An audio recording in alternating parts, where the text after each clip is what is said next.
Hello everyone, and welcome to my video on NieR Automata.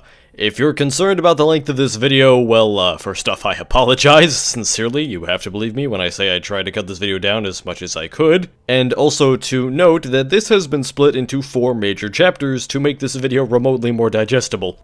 This video was written with the intent of discussing the game to an audience that has already played it and contains spoilers for pretty much every single thing of significance. If you have any urge to play and finish this game and haven't done so yet, do not continue watching this video. You will get spoiled. Do not think you could go into this without having the plot ruined for you, because you can't. Continue at your own discretion. I have a very long introduction for this video, relatively, one I suggest you watch, but if you want to just skip it, then go to the on-screen time to start talking about the game. NieR Automata, as you probably and hopefully know, is the latest in the NieR/Drakengard series of video games developed, or more so directed, by oddball game director Yoko Taro, who is well known among what was originally a very niche set of gamers for his exceptional and interesting direction of video games that doesn't really follow standard convention. His games have generally flown under the radar until now. It's no surprise to anyone that Automata is the most popular NieR game yet, and I, like many people, have jumped on the bandwagon with its latest release. And I think that's important to know so that everyone can understand my background of where I'm coming from when reviewing this game. I confess that I'm a big noob when it comes to NieR, but luckily for me, I have 2 friends who are big NieR fans who helped guide me on this journey and provided me pointers on exactly what's important to look at for this game back before it had released. I've compiled these major points into a list of commandments that were my basis for expectations regarding Automata, because very luckily for myself, I was not one of the people who bought this game because of 2B's mass market appeal. Made the obvious 2B joke in first 5 minutes check. These commandments are as follows. First off, Yoko Taro is a weirdo. He will do things that you do not expect. Secondly, this is the first NieR game to have a proper budget and to have generally good gameplay mechanics because it was directed by Yoko Taro and developed by action game giant Platinum Games, made famous for Bayonetta and, to the PC audience, Metal Gear Rising. This is actually a very interesting point of analysis because it means that Automata is very much a giant of 2 heads. On one set of shoulders, we have to look at Yoko Taro's work as the creator of NieR, and on the other set, we have to look at Platinum Games' work as a part of their history of spectacle fighters. Third, Yoko Taro will make his games mediocre on their first playthrough, but the game gets better if you play it twice because there's a lot of details that are revealed if you complete the game again. At least that's all I thought back in January. What do I know now, right? Fourth, Yoko Taro's games are generally rather depressing, or at the very least grim overall. Fifth, NieR Automata was created with the ability to be played separate from NieR Replicant or Gestalt, which looking back was the smartest possible choice because NieR Gestalticant, which I affectionately call N1ER, was not nearly as popular as Automata is. And of course, reserving a story for a game not even 1/5 of this game's audience ever played would have been somewhat of a disaster for everyone who wasn't already a fan. Now, when I first began writing this script, I had only completed 1 complete playthrough of all 5 major endings in Automata, and I had somewhat of an urge to kind of spill my guts right here at the beginning about, well, what I thought about the game, in a very unfocused, reactionary way.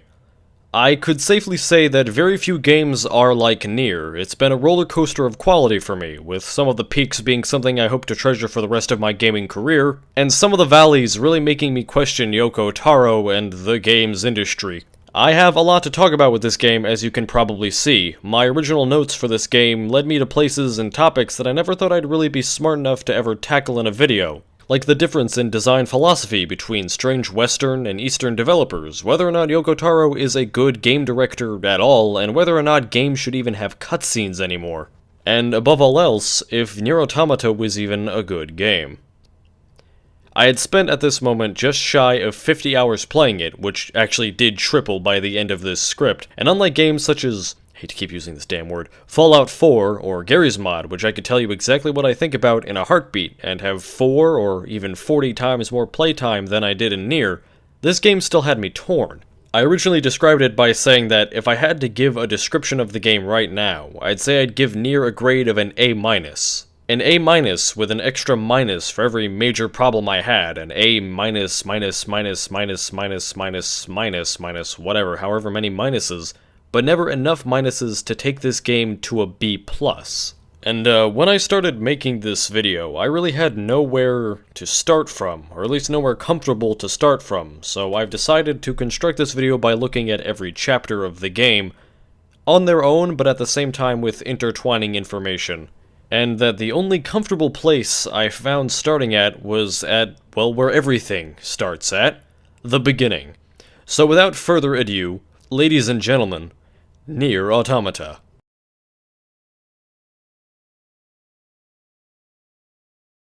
The first path that you can complete in NieR Automata is Path A, which is the start of the game by all counts. NieR Automata opens up with a prologue sequence, starting off with a blank white screen where an unknown character narrates some very cryptic dialogue to us. She says this: "Everything that lives is designed to end. We are perpetually trapped in a never-ending spiral of life and death. Is this a curse? Or some kind of punishment? I often think about the God who blessed us with this cryptic puzzle, and wonder if we'll ever have the chance to kill him." Now, before we can continue any further, we already have to stop and talk. This dialogue here is of some very major significance, but not for a long time. It's, in fact, somewhat of a style, or I guess the nature of NieR Automata. A lot of things are significant, but in retrospect.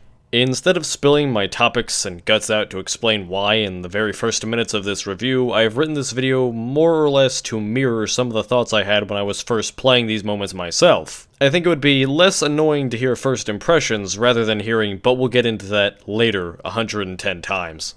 Now, the first time I had heard this dialogue, my mind was racing with a bit of possibility. I had heard that Yoko Taro was a weirdo game dev, but I had not yet understood how, and as a big fan of Western metagames, or as we call them here, weird games, whatever you want to really call it, I don't care, and I was expecting a lot of weirdness to hit from my comfort zone. I thought that the god could be the player for rushing the characters into battle and death however many times over the course of their playthrough, or that the god could be the game's creator, or some other kind of fourth wall breaking storytelling, but all these concerns will be put to rest and burial in a few moments, and will then be reburied in a few hours. As we continue with the prologue, we transition into a cutscene with an overhead view of some clouds and a focus on some kind of a robot, or a plane maybe, that's flying overhead. It's here that we're introduced to a few characters, our narrator and main character known as 2B, 2B's operator known as 6O, and a few other members of 2B's squadron of aviators. We're babbled on about some general jargon from our operator about collecting data and how we've entered the mission area, and we get our mission objective.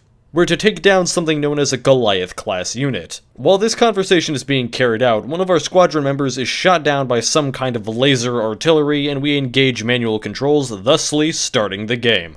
At this point in NieR, it's easy to see that the game is a top-down shoot-'em-up or bullet hell game like Galaga or Toho or something similar. We continue through the skies while our team slowly gets picked off by what seem like relatively easy to dodge attacks, and this generally solidifies the idea that we're the only important person here and that everyone around us is pretty incompetent.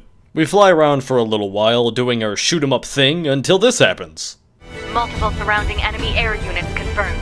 Requesting permission to assume mobile configuration. Permission granted.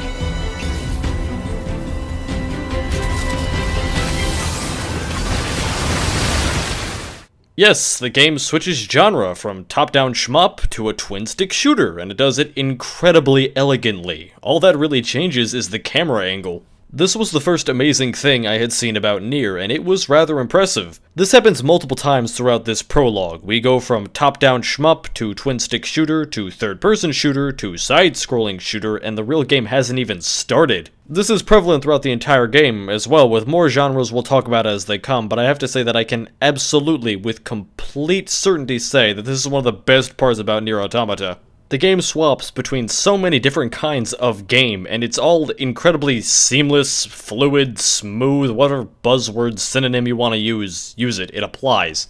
All that happens when a switch occurs is that the camera will change position, the enemies will be placed according to that change, and the way that the bullets can be directed changes. Nothing else actually changes, which is the most important part. All of the level design and the core mechanics of the game are kept just as they were before, they're just playing on it from a new perspective, literally, and it's incredible. The team at Platinum outdid themselves. They crafted a set of core mechanics that were so beautifully simple and easy to work with that not only could it be applied onto multiple different games at once, but you could cycle these games from one to another with no transition and the mechanics still work.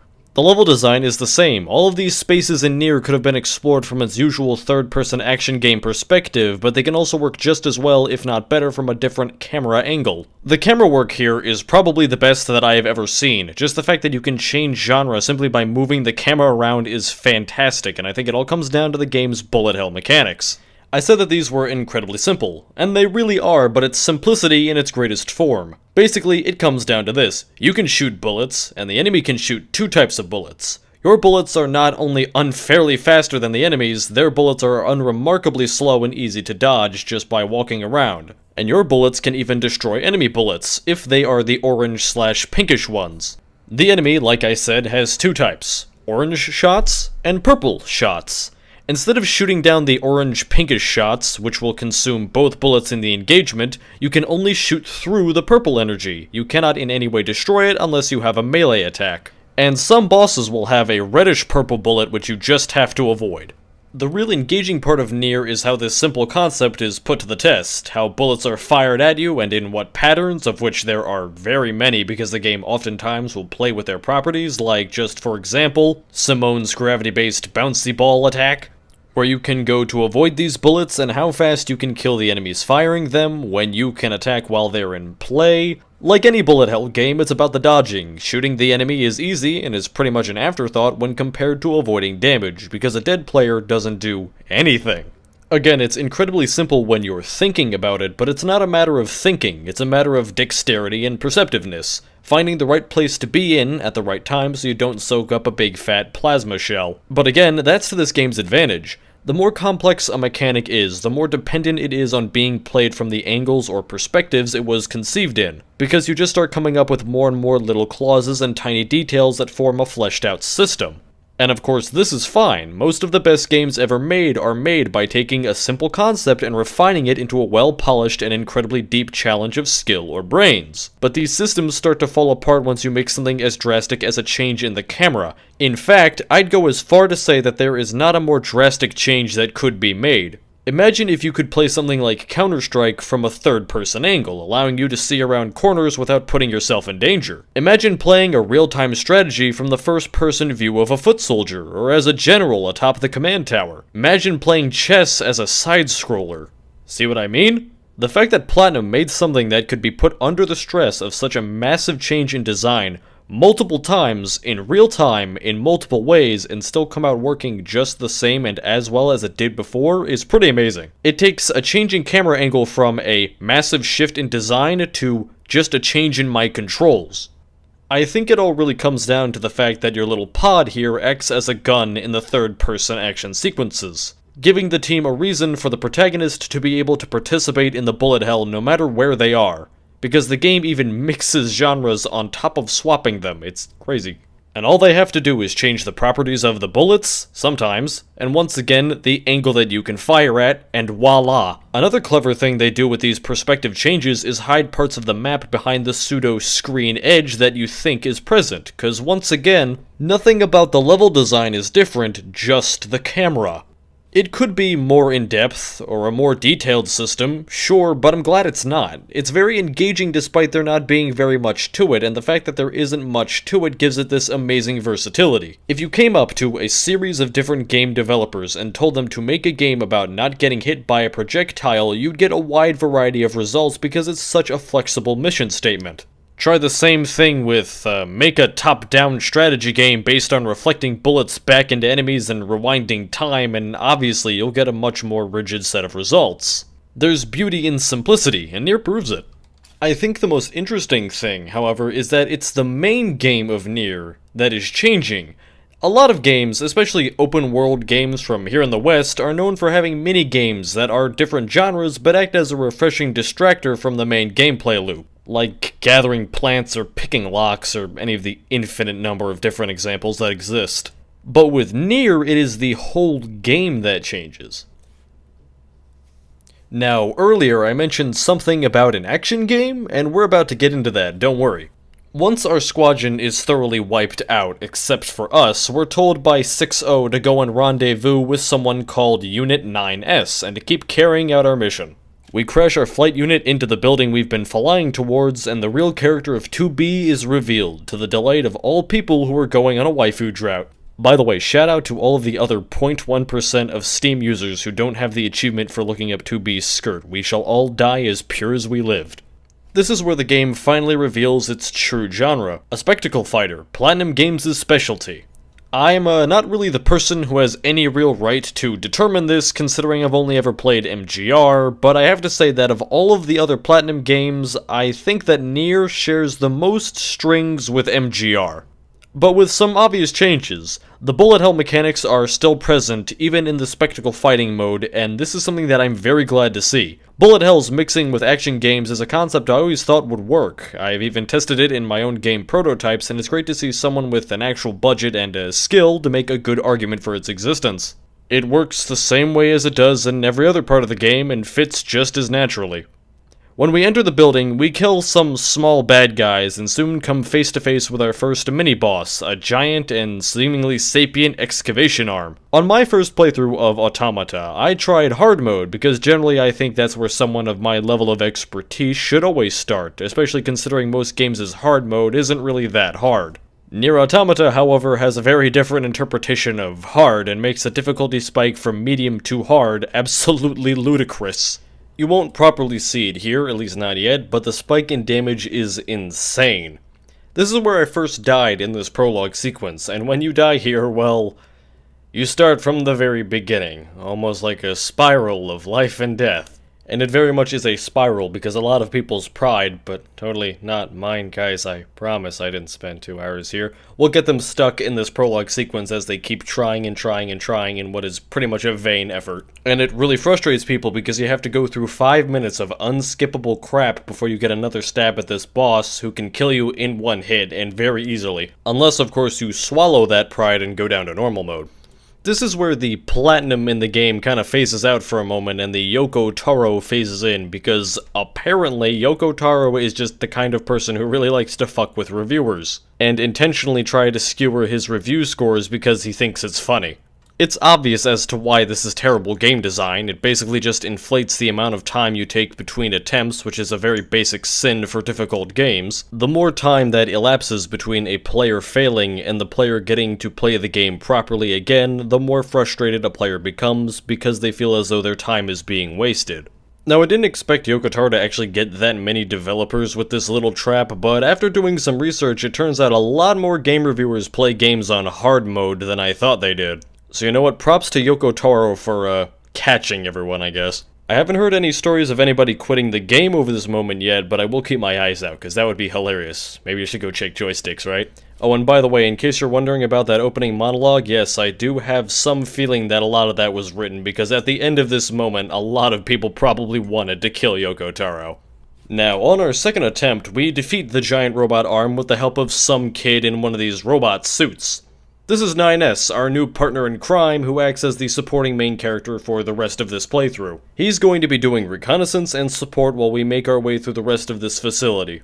The two continue through this factory, and early on their relationship is established. 9S is our supporting main character, and 2B is our main character. 2B is not only the character we are playing as, but is a character that clearly has some growth to do. She's what I like to call a warm heart, cold skin. Someone who's very cold and overly independent on the outside, but once you get to know them, they start to become more friendly and likable, which is the obvious path of progression they follow. 9S, on the other hand, is a bit of an unprofessional, a little bit of a lazy kind of character who is generally very friendly and likable. He's pretty much just a big dork who plays against 2B's professional badass killer attitude very well. In fact, I'd say 9S is the character most people will get invested in, since 2B is only really likable when playing off of 9S. 2B also mentions this. Usually get a partner. It's kind of fun. Emotions are prohibited. Sorry, man. As much as I'd like to rant about this line, this is one of those things that we will have to get into later because it's probably the stupidest thing in this game. Not the worst, mind you, just the stupidest. We work through the factory and learn a little bit about how apparently humanity isn't doing so well and that machines have taken over at the very least this entire factory. these machines being our enemies. And judging by all of the rust and the broken down and sunken buildings, it's safe to assume that we're playing some kind of a post-apocalyptic or dystopian game. Towards the end of the factory, we meet our first real boss of the game, a giant robot disguised as some kind of an oil rig or a building. His name is hidden from us on our first playthrough here, reaffirming that Yoko Taro likes to hide details about his bosses on your first playthrough. In fact, hiding details is something Taro likes to do quite a lot. As far as this boss fight goes, it's actually a pretty good first boss. The bits where you control 2B outside of a flight suit are pretty easy since this boss has some of the most slowly telegraphed attacks out of any enemy in the game. And the parts where you're in a flight suit aren't very much more challenging. If anything, they're actually easier. The coolest parts of this boss are the fact that the stages it morphs through are very unique to one another. At the start of the fight, you're not even taking down the same enemy as what you end up killing, and of course, the switch to a third-person shooter is as welcomed here as it was anywhere else throughout this entire introduction. The more important part of this boss is what goes on in the story. Once this boss gets into its true form, it starts to really put pressure on 2B, so NieR comes in to provide fire support. He starts off by just shooting at the Goliath, and a bit later he hacks into its missile attack and presumably kills it with it. But this is a trick, and in a final spurt of effort, the Goliath knocks NieR right out of his flight unit. Luckily, NieR lands on top of the Goliath and not into the ocean, so we can still run after him. We actually get to climb the enemy here, which is pretty cool. While we're running after NieR, the Goliath reactivates itself, not nearly as dead as we had thought, and very luckily for us, he doesn't just decide to, drown us by doing a squat. We get up to NieR and find him in very poor condition. I'm just gonna let this bit of this cutscene play out for you. I have to help NieR.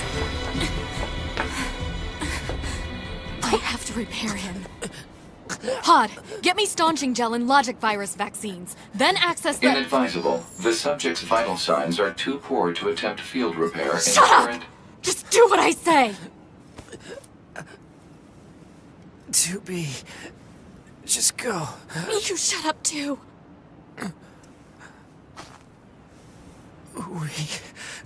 We're soldiers.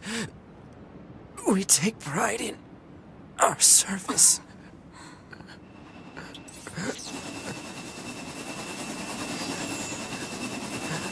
HO-229 Flight Unit. Command 677 received. Usage rights transferred from 9S to 2B. Requesting acknowledgement. Please. Yeah, that's a lot of concern coming from someone who berated this kid for having emotions, just saying. We take his flight unit and start finalizing this fight, and as it turns out, this machine has a very peculiar ability to form words, though it's all just kill on repeat, so it's fair to say that it's still a pretty mindless hunk of metal. We kill the robot in a spectacular cutscene and reunite with the currently dying 9S. Just before we can call for help, 3 more of these Goliaths appear, and our 2 friends have no choice but to deal with them using something called the black box reaction, a gigantic explosion created when 2 of these things of theirs come into contact. These black boxes are assumably very important since they're how we detected that 9S was still alive, and that real-life black boxes, like on planes, are one of the more important parts of the actual plane you can find in the wreckage. Assuming it crashes, that is. The explosion from the resulting reaction takes out a sizable part of this ocean, and more importantly kills 2B and 9S in addition to their 3 Goliath friends. We then wake up once again in space, with the objective of rebooting ourselves. It was pretty obvious from the time that 9S was hurt that these 2 are androids, not cyborgs mind you, androids, as in robots designed to look and function like human beings. Our consciousness were backed up onto some kind of a central server before our mission, and the activation of the black box meant that we've had to reboot ourselves, since these 2 lost their bodies in the explosion. Now, it is at this time that I want to clarify that 2B remembers what happened at the time of her death, meaning that we in some way can stream our lives onto whatever server or hard drive we rebooted from. Essentially, we're playing as the same exact 2B and 9S, since they both remember what happened and aren't just a copy of the same person. Basically, this is to say that this isn't like Soma, if you've ever played or watched anything about that game, where people copied their consciousness onto a new body. This is NieR Automata, and in NieR Automata, we transfer ourselves onto a new body, at least up until our last backup. This is why 2B remembers 9S sending her data back to home base, but 9S doesn't, because he didn't have time to send his own data. Now, the rules of exactly how this works are a topic for later, but I thought it'd be worthwhile to clarify this for now. After we establish that we are not dead, we get some exposition as to what exactly the backstory of the game is. What happened that caused all this post-apocalyptia was that at some point a very long time ago, aliens visited Earth and unleashed the machines on the planet in an effort to destroy humanity. Most people died, but a small few people survived and managed to flee to the moon and have been conducting counterattacks ever since with the help of us, their android army known as Yorha. And this war between Yorha and the machines has apparently been on a grinding halt for the last few forever, but spirits are still high that with the help of advanced Yorha units like 9S and 2B, we can win this. After all of these cutscenes, we go into some kind of a black screen where 9S talks to us in text. This is our rebooting that's going on here. In a very fourth wall breaking fashion, our rebooting actually happens in our game systems. We even have to set our own brightness back up so that we can see what's going on, and turn up the audio so that we can hear 9S again. See, this is what I was expecting when I was told Yoko Taro was a little bit weird. Little did I know, right?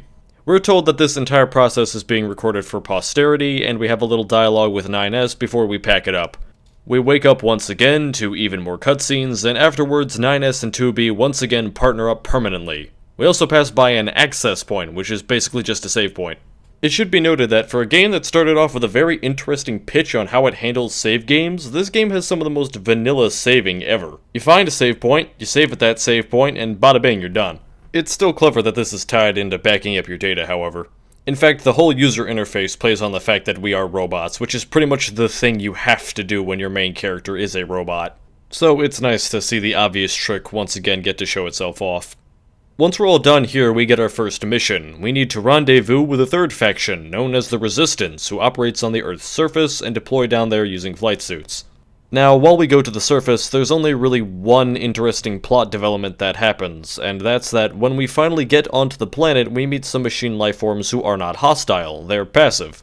They don't hurt anything, which gets you on the path of predicting that maybe NieR is going to pull some kind of a switch on us where we end up being monsters for killing things that can think and breathe and feel, starting by having the machines just not be monsters, but you probably already know that.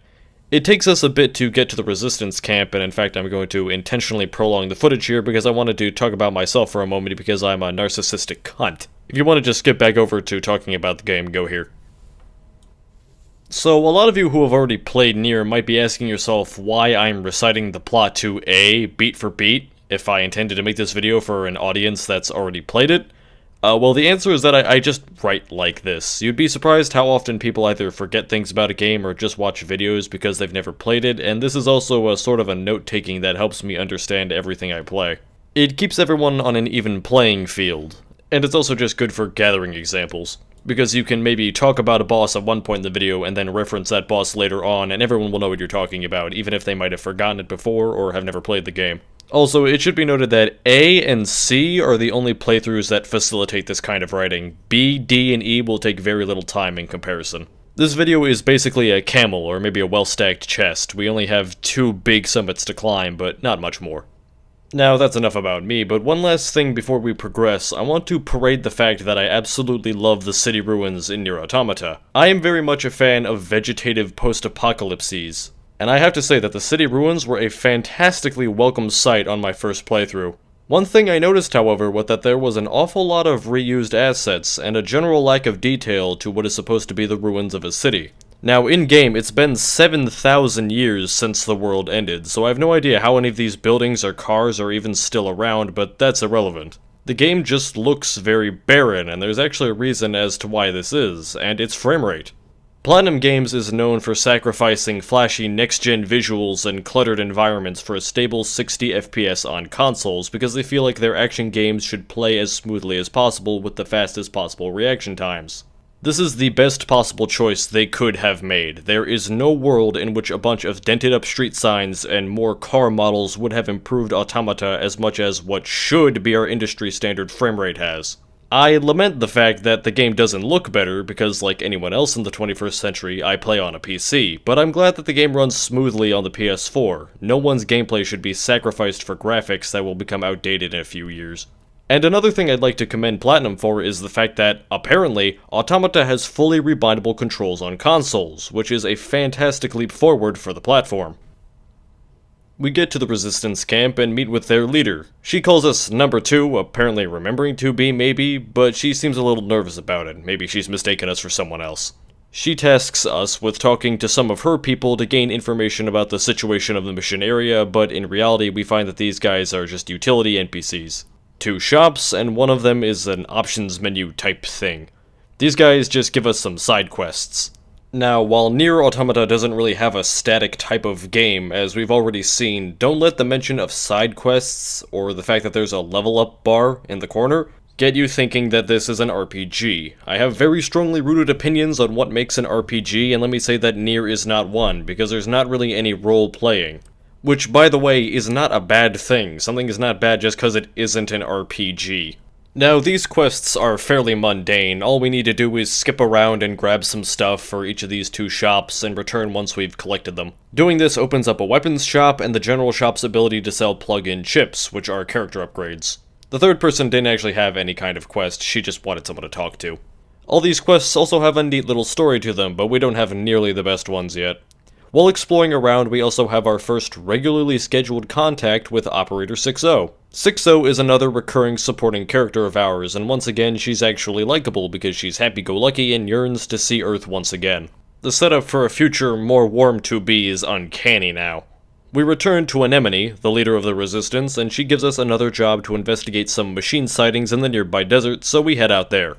During our travels, we meet up with a forward resistance camp and get a message from HQ about how hundreds of thousands of human survivors on the moon are looking forward to our success on the ground, which gives us a little more hope about what we're fighting for. We meet up with a resistance fighter named Jackass, who's a bit of a smartass and a bit of a badass all wrapped into one, who gracefully opens a hole into the desert for us, and gives us our real objective, which is to go and kill all of the machines in the desert. You don't actually have to do that, by the way. In fact, there's only one robot you have to kill, but I'm going to kill all of them to take the opportunity here to ramble some more.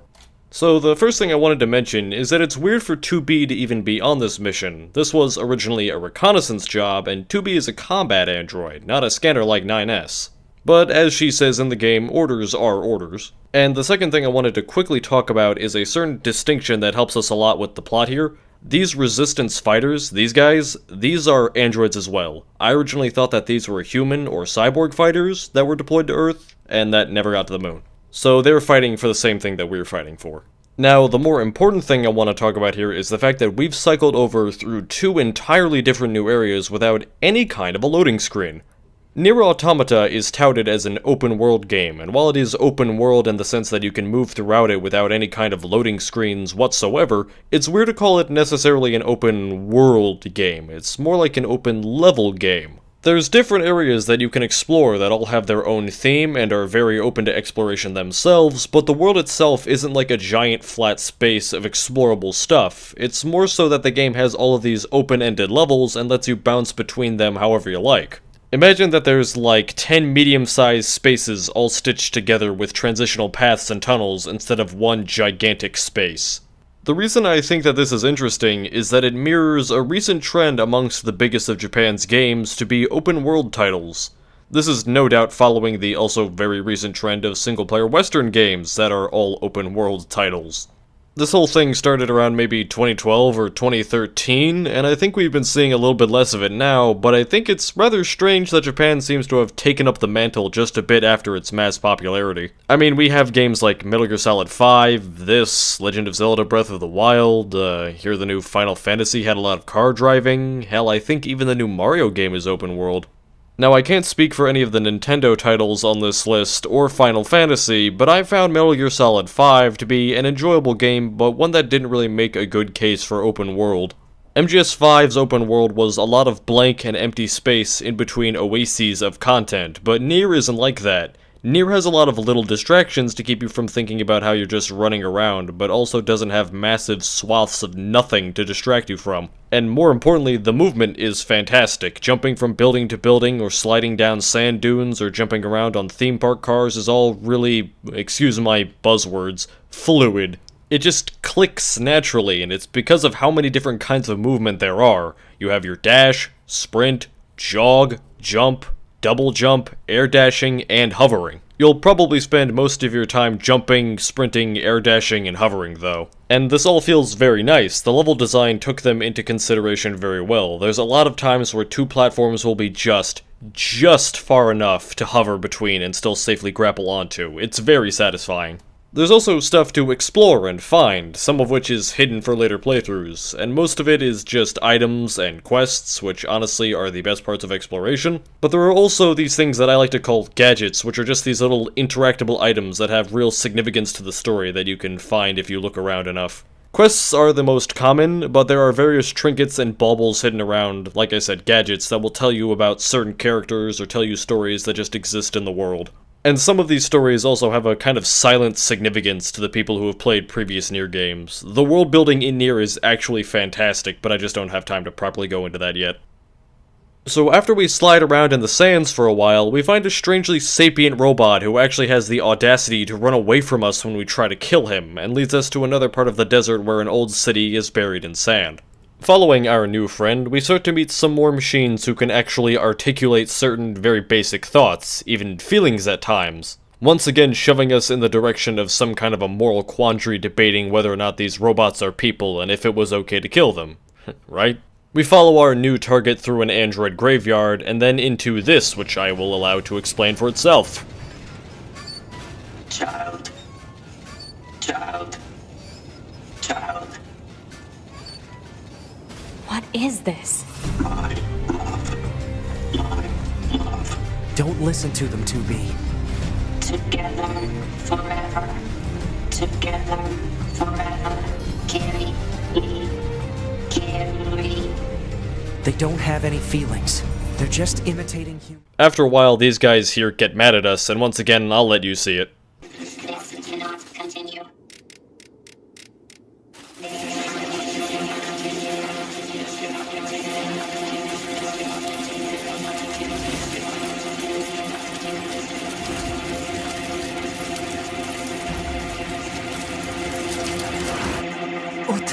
What's happening?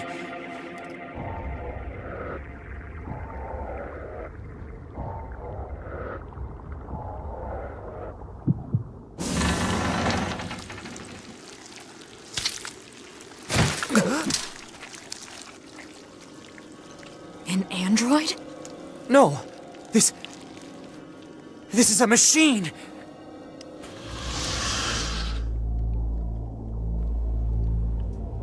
Yeah, that's fucking weird. Anyway, this new dickless baby machine thing is our newest boss. Over the course of this fight, this machine showcases the most advanced dialogue any of their species has been capable of thus far, stringing together even basic sentences, and over the course of the battle, he evolves. He gains levels, new attacks, and even new tactics. We fight him for a while until we get the upper hand, and 9S and 2B take the opportunity to perform a sick double stab through pretty much all of his important bits. Another version of himself sprouts full form from the first one's chest and starts to literally bring the house down, forcing our retreat. Once we're safe, we upload our combat data of this exchange to HQ, also known as the bunker, and by the way, trust me, that is a very important part of the plot. Write down combat data somewhere. And then we return to the resistance camp for a resupply and a nap.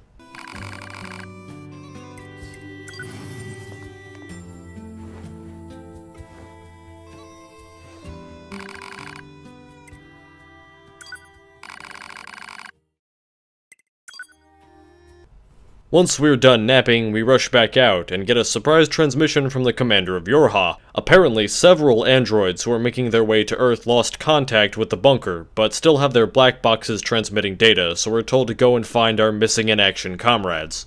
We head out to the amusement park, which has all kinds of happy-go-lucky, if slightly unsettling machines having a merry festival while spouting lots of repeated lines about fun and joy and all these other nice things. You can just smell the humanization. Not much else really happens here, but I will mention that I think that the amusement park is the most visually appealing place in the game. I also want to make sure that Yoko Taro and his writers know that I very much appreciate that the subtitles do that thing where you capitalize certain letters, but not other ones. I fucking love doing that. We find ourselves onto a neat little roller coaster ride where we have this adorable little interaction. Hey, 2B? Yes? People who know me well usually call me Nines, so... So what do you think? I mean, if you want to call me Nines, it's totally okay. I'm good. Oh, alright. And dive straight into our next boss battle. Now this is my favorite boss in the game. The game's bosses are a bit of a hit or a miss, and we'll talk about that much later in Chapter C, but for now, this one's my favorite. We're gonna have to fight this lady in the background, so here's a little story time for you to pass the time. I originally started playing NieR Automata on hard mode, like I said, and this boss pretty much whooped my ass constantly, even if I was having a blast losing over and over again. She highlights, for me at least, the moments where the division between the various difficulty modes in NieR are at their most apparent. Because I think that this boss is fairly challenging on hard mode, at least the first time around, but is pretty much a pissant on normal mode.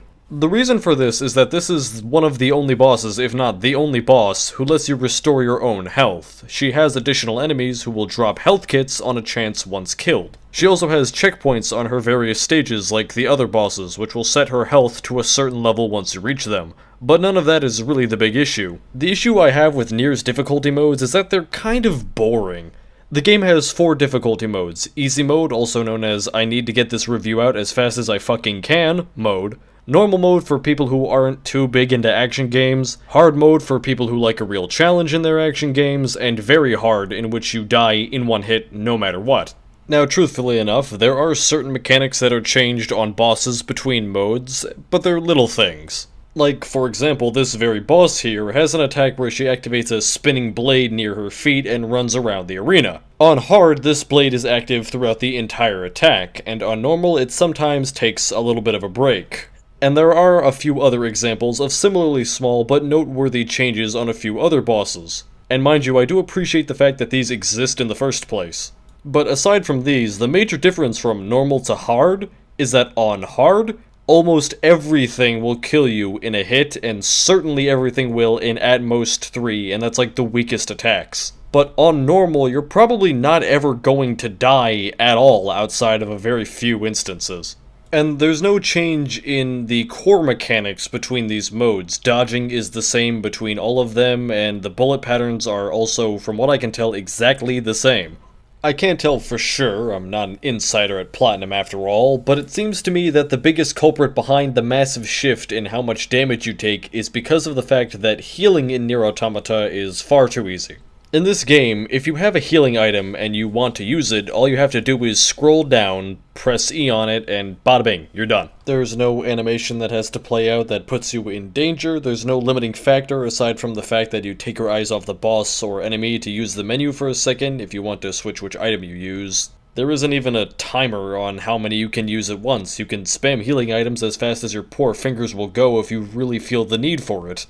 And the reason that this has to do with those damage numbers is the fact that on one difficulty setting, you have a lot more chances to survive a hit and use a healing item, but in the other, you have almost no chance at all. If you had an equal chance to use a healing item with the current system, then both difficulties would be a lot easier, or more so hard mode would be a lot easier because you could erase damage very easily.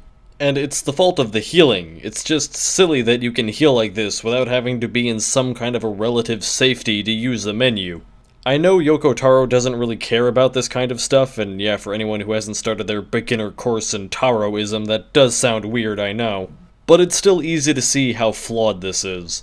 This is probably something more for Platinum. Maybe they care, but even if only I care, I think that Automata makes a very good case for the existence of customizable difficulty. Now, there is some level of this already in the game. For example, you can choose to never use upgrades, or to never upgrade how many of them you can carry into the game, or to turn off your partner's AI so that they don't even participate in a fight, which are very good and organic options. But I think that, at least personally, I would have loved if I could tweak the numbers a bit. I found A and B and most of C on normal to be pretty easy overall, and I would have liked the ability to maybe increase the damage by, I don't know, 20-25% maybe? I could have gone up to hard, but I found that hard mode rocked my socks a little too much. Eventually all the dying made me feel like I was just losing time and progress on this video. And personally, I think I would have enjoyed a compromise, but most games don't really allow for that.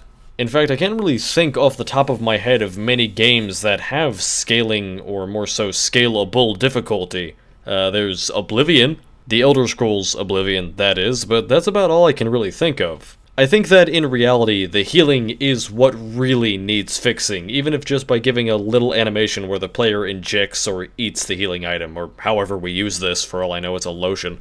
This is the first boss that also introduces hacking, and hopefully you don't get too bored of that. Killing this boss grants us some kind of a quick flash of two machines standing near each other, a foreshadowing of our future playthrough where Yoko Taro makes everything sad. And once we walk back outside, the prophecy is fulfilled. We find a passive, thinking, talking, friendly machine who wants us to go back with him to his village, which is a village of happy, passive, talking, friendly machines. We also get to see the Resistance send up supply rockets to the people on the moon. We talk a little bit about the aliens and meet with the leader of the village, a robot named Pascal. Now this village here is a pretty big hub for quests, and I thought it'd be an interesting time to talk about that. Gameplay-wise, these quests are kind of all over the place. A lot of quests are just generic fetching or killing or even escorting quests, but some others really stand out. There's an oddball machine who wants to have a foot race with you, a quest where Jackass will give you some time trials, and I even remember playing a block puzzle at one point. But the real draw of these quests is the stories. NieR Automata has a lot of neat little stories. Most of the main plot is what I call the plot, and a lot of what happens in Ending B is what I would call the world building, but all these little stories make up what I think is the story of NieR. Automata is a game where if you just play through the main story, you're going to be just fine. But if you dig into weapon description stories and reading terminals and novels and doing all these quests, you get the real picture, the full game. None of it is really required to understand the plot, it's all fluff really, but the fluff is really good. It's not deep individually, at least not most of the time, but it's very fun to learn. You get a sense of what people are going through, what machines and androids think about, what's going on beyond just the biggest events of the world. It's all good, if sometimes a bit predictable considering how often the punchline is someone died. Very much of this game's story is held off to the explorers, especially those gadgets you can find around the world. But this is all best done by veterans though, because a lot of this stuff has significance to old NieR players.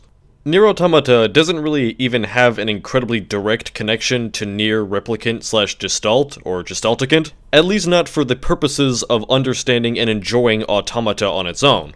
But if you played those games, there are some incredibly charming things to find. It might be hard to tell, but I'm actually having a hard time describing this. It's weird.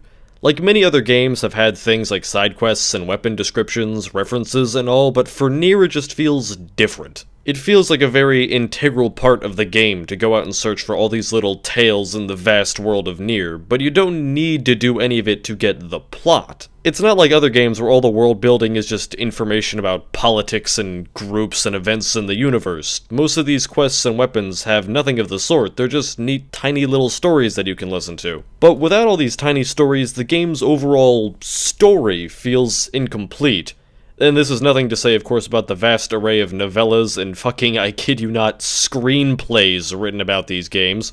If I had to describe it shortly, if you play the game without all this side content and you don't pay attention to it, you'll be fine.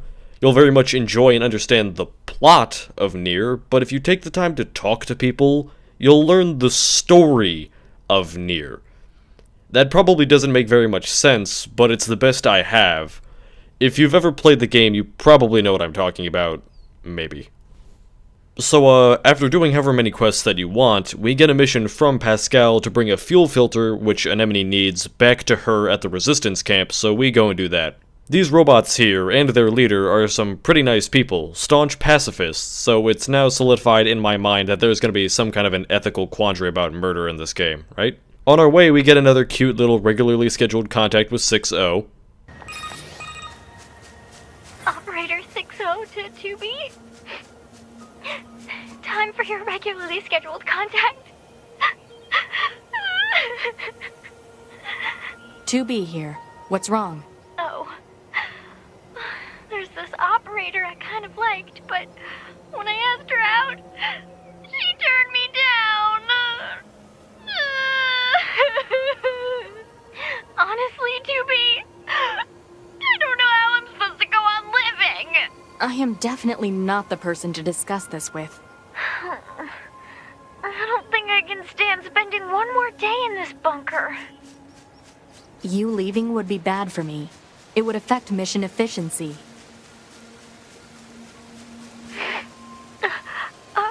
Are you saying you need me to be? All Model B combat units require the assistance of an operator. So, To be? that's all.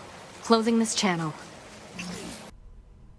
Adorable sure is a lot of not emotion from 2B, right? We bring this fuel filter to Anemone, and we get something to fetch back to Pascal, and Pascal finds a way to communicate with us directly just to exchange some pleasantries. Once we get back to Pascal, he says that we should get to know all of the people of the village, but we already had a decent look around, so instead we're just gonna go back to base. The moment we get a move on, we hear some distant explosions or collisions, and get a warning that another Goliath-class machine has touched down in the ruins. Now, I was expecting Goliath-class machine to mean some kind of a new and interesting boss, but it's actually just 2 of the first thing again. Yeah, NieR Automata has a little bit of an itch for reusing bosses. There's these 2 here, 2 more bosses in this ending, though they do have slightly different mechanics, and a mini-boss later, which is a copy of a boss from this ending.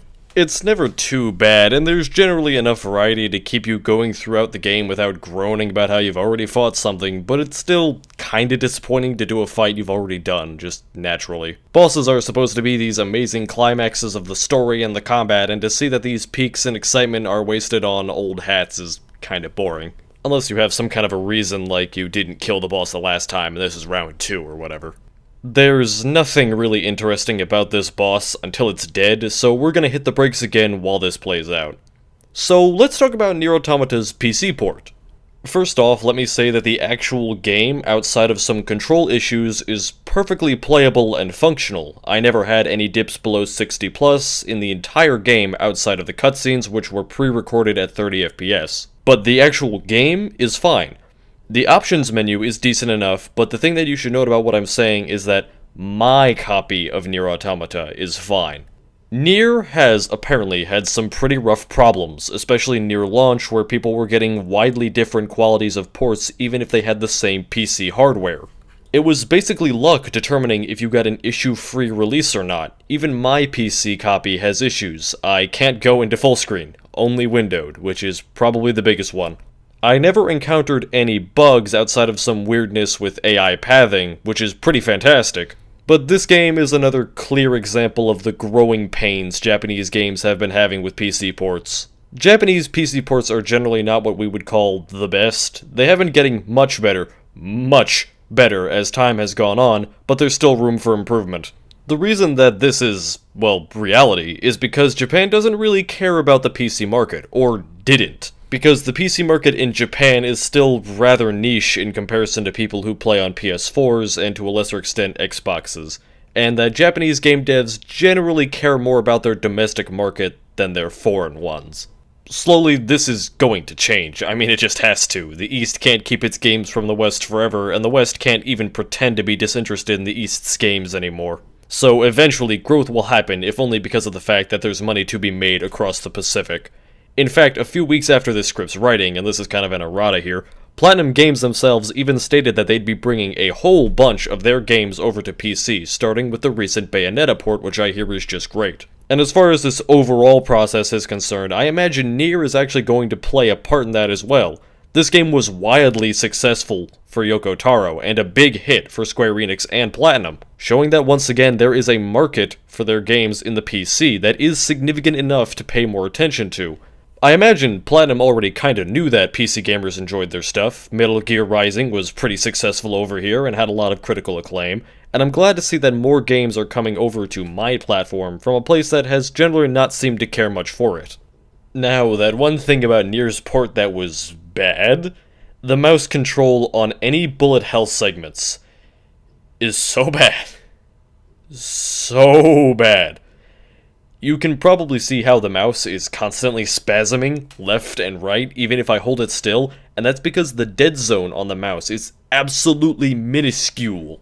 Imagine, if you will, that there is like a circular rail that your mouse can glide along, Moving your mouse in a circular motion along this rail will determine in which direction you aim during these parts of the game, kind of like a joystick. But the circle is fucking tiny, and there is not a rail, so even the smallest, tiniest budge will cause it to flail out of direction. It makes aiming a complete and sometimes impossible chore and ruins any and all hacking in the game. This is only really applicable to the twin-stick shooting bits. However, when the mouse is locked, everything is fine, but the moment two axes of movement are involved, everything just goes hog wild. So, after these two Goliaths die, they let out some kind of an energy burst, also known as an explosion, which shakes and sunders the entire landscape beneath us. Then, of all things, we finally get signals from the aliens that made the machines, after 7,000 years. Apparently, these little shits have been hiding underground. The commander of Yorha tells everyone to go and investigate, and naturally we're the people closest to Ground Zero, cause, Ground Zero is kind of our fault. So we travel through some really weird machine tunnels until we find some kind of advanced alien vault, and I'll let you watch this bit.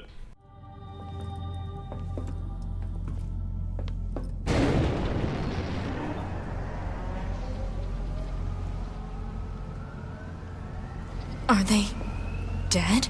2B, look! Destroyed alien motherships. Welcome to the graveyard of our creators.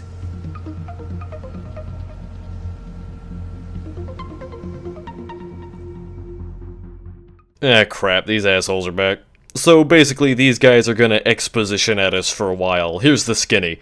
These guys are the leaders of the machines. They killed the aliens who created them. They explain that all machines exist on a network which houses each and every machine's personality. Basically, all the machines are connected just like Yorha, and that this network can evolve just like they did. These two guys, named Adam and Eve, say that they want to find the humans on the moon to study us, because we make little logical sense in the grand scheme of things, and then 9S unironically says bonkers. Beat this 2B? This guy's bonkers. Well, Gonna have to hit him on the head for that one. And, well, after we hold our own for long enough, they take their leave. By the way, the two leaders of a new species being named Adam and Eve, very original. We leave ourselves, and we hear that we can finally use transporters, which allow us to move our consciousness to and from the bunker and to any save points that we have. Basically, it's just a fast travel. We see Jackass again too, and she tells us what we already know. We return to the bunker, talk with the commander about what we found, and get sent back to Earth to get more information about that weirdo Pascal. We interrogate Pascal about his pacifism, the aliens, and about the other machines. Pascal says that he doesn't like fighting anymore because the machines have been doing it for hundreds of years, and that it scared him that he got used to seeing his friends die in droves left and right of him, mixed with the fact that the aliens had strangely not been sending any messages for however long, kinda made him lose sight of what he was truly supposed to be doing all this for. It's also revealed here that this village has cut itself off from the machine network, as has a local hostile nation of machines trying to etch out a living in the nearby forests. It's our job to research this stuff, so we head out to this forest kingdom in search of more answers, which is made much easier with the help of fast travel. One quick note while we're on our way to the kingdom, this game's music is fucking amazing. I'm not a musicologist, so I can't tell you why, but it's just great. Don't listen to the OST yet, however, if you haven't played the game, because a bunch of the names are spoilers. It's all weird, but I love it. Pascal's village is my favorite theme. On our way to the forest, we go through an old shopping mall and have another cute conversation with 9S about how he would take 2B shopping if they had been human. And then we meet this thing.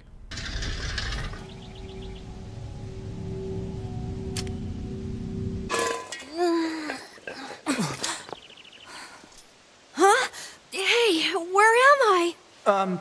What's that? Hey there, guys. What's up? This thing's weird, 2B. Let's kill it. Wait, what? No! Good idea. No! Okay, what was that? This is Emil, or at least it's his head. So, right, NieR Automata is a NieR game. However, unfortunately, I am not a NieR player, except for this game. I'm still a noob. Wish I wasn't, but I am, and I don't really have any money to buy a copy of NieR 1, so I'm gonna just be lazy and play this one. Now, if I were a NieR fan, I'd probably start this part of the discussion by telling you all of the little individual examples of how NieR Automata connects to NieR 1, but I'm actually glad I'm not, because I think I'd be missing the point. I think it's more important to talk about the philosophy behind NieR Automata's inclusion of NieR references rather than just jotting down all the ones I find. Basically, Automata uses references from other NieR games to improve itself for the people who know about them. If you don't know about NieR 1, you're not really going to miss anything in Automata, but according to my NieR playing friends, these references make the game infinitely more beautiful if you know about them. One of them even said they were driven to tears by just a simple flower. NieR isn't directly connected, at least not in a way that's easy to follow without looking at Wikipedias and novellas, like I said, but I think that these references are done exceptionally well. The distance these games have, along with their, at the same time, deep-rooted connections, allow us to look at NieR Automata not in relation to the rest of the NieR franchise, but rather to look at how it uses its own history in relation to itself to make itself a better game. It's kind of the Fallout 1 philosophy of references. If you include a reference, you have to make it so that people who don't know the reference don't even know that they're missing a reference, but the people who do will totally get it, even if Automata is maybe a tiny bit less subtle about it. We press on into the Forest Kingdom, and we're met with an entire legion of machines ready to toss their lives aside to protect their Forest King, who probably lives out in that castle over yonder. We make our way into the castle, and we get another cute little interaction between 9S and 2B. Watch out for hostile enemies, 2B. Roger that, 9... Huh? Wait, what did you just say? Roger that, 9S. Wait, no, that's not what you said. You said nines. Or at least something close to... Cut the chatter and engage the enemy. Ah. Oh, I love these two. Okay, so we find the Forest King and... oh, he's a little kid. Well, that's kind of weird. How do these machines even have a kid? Okay.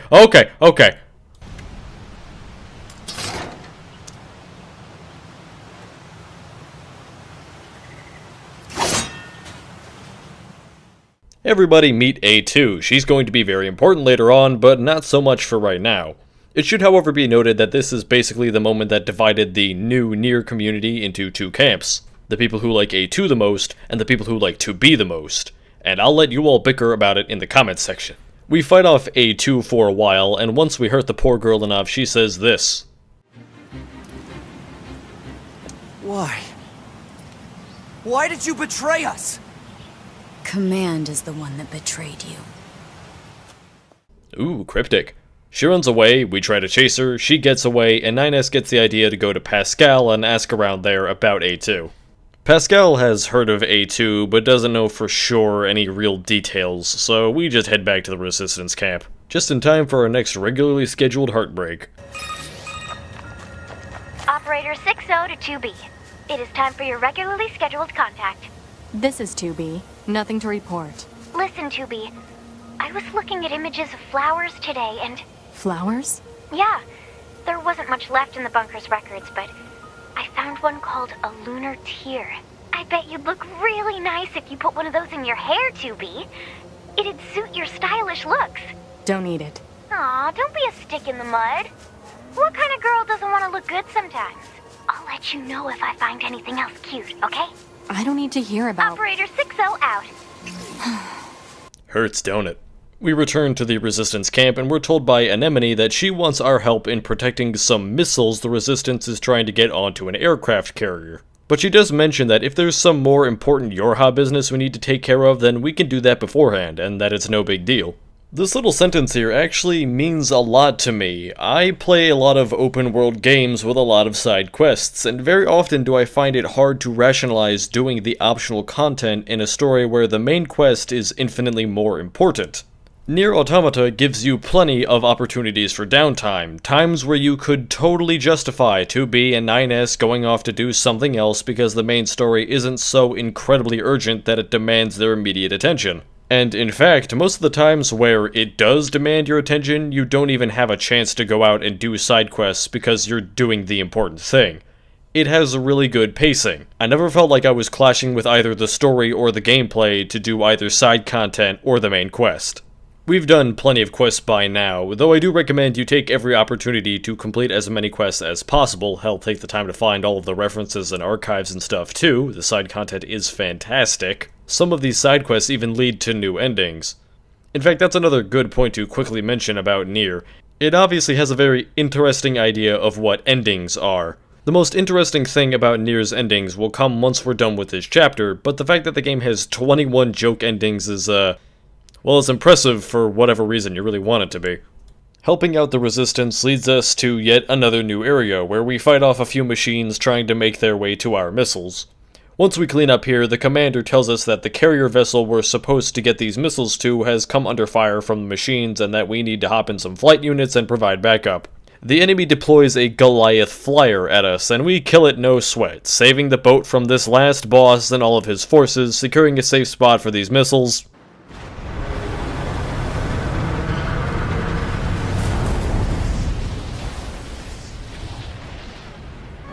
Oh, fuck. Okay, so there's the real boss, the giant fucking fish. Now, as cinematically cool as this boss is, he's honestly crap. It's an entire boss based around the gameplay you get while you're in the flight units, no action combat whatsoever, and I imagine that he would have been a really neat boss if it weren't for one thing. The sword on the flight unit. The flight units have two kinds of attack outside of shooting, light attacks and heavy attacks. You can ignore the existence of heavy attacks, because light attacks are all you'll ever need. They're insane. You swing your sword 360 degrees around you, destroying any bullets that are nearby, and you can swing this thing all over the fucking place. Basically, it removes pretty much any chance you'll have of being hit by anything, unless you really try to run up and eat bullets. And it makes this boss a total weakling for something that should have been probably much more tense considering its size. I mean, you have this giant fucking super machine, and the thing barely puts up a fight even though it can eat aircraft carriers. I mean, seriously, this thing fights like a little kid. The only and most interesting thing about this guy is how the fish boss will interact with the fight going on in the foreground. He'll flail his arms at you and shoot lasers from his position, which can hit you while you fight off the real enemies, and that's it. Towards the latter end of this fight, NieR suggests that we use nearby coastal mortars to kill the fishton. Oh yeah, give me that thing. Sweet. So the mortar plan goes as swimmingly as you could hope for from a gun the size of a townhouse and oh. Crap. The fish knocks us off of our platform just in time for Pascal and friends to Deus Ex Machina us to safety. Pascal explains to us that this thing here is some kind of a berserk machine that kills anything in sight, even other machines, which makes me wonder why they're now helping it, but whatever. And NieR asks us to stay behind and keep this thing where it is, cause he has a plan. That plan being to bomb the fish with those giant missiles back on the shore. We destroy all of this thing's shields and EMP generators so that the targeting doesn't mess up and send the big bastard back where it came from. The resulting explosion causes a massive shockwave that sends everything in the nearby area flying outward in all directions. We luckily wake up on shore, but NieR is nowhere to be found. We'd been asleep for 8 hours, but the EMP blast from the explosion has knocked out almost all of our network functionality all over the place. But apparently Command is picking up NieR's black box signal just faintly enough to prove that he's alive, so we begin our search. The search takes us to the Resistance camp to get some scanning equipment to locate NieR, given to us graciously by these weird twins here. Interesting group. At the start of our search, we get this neat little dialogue between 2B and her pod. It's funny. You're oddly chatty today. Affirmative. As a support unit, I am capable of engaging in conversation as necessary. Proposal. 2B should initiate conversation more frequently. Proposal denied. Yeah, as it turns out, these pods are characters too. Remember that. We use this new scanner, and we eventually find NieR's signal in some weird underground bunker. Which takes us to this place. I'll let this cutscene play out for itself.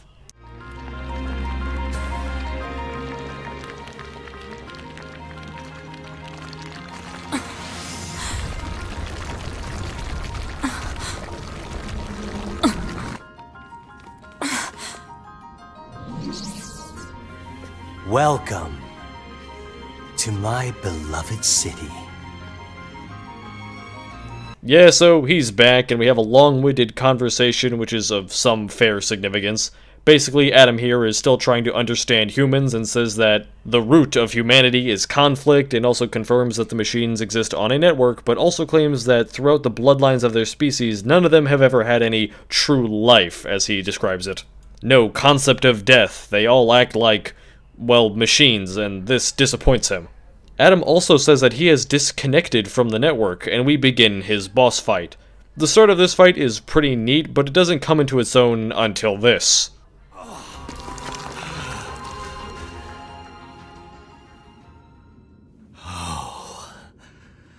I do enjoy this.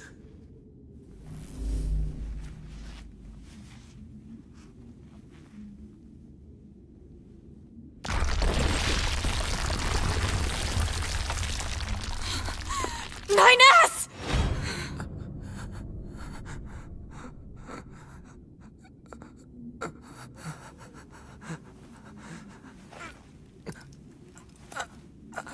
I prepared this just for you. I mean, after all, we all need something to fight for, don't we? You son of a... I'll kill you! Yes! That's it. That's the feeling. Pure hate!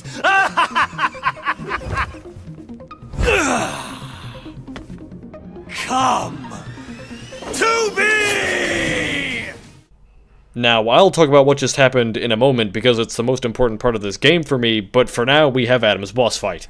I hate to keep hitting the brakes on this video, or more specifically this chapter, but we've yet to talk about the proper action combat in Automata, and that's a shame. So let's start off with the elephant in the room. Platinum has not been making great games lately, or at least not platinum level games.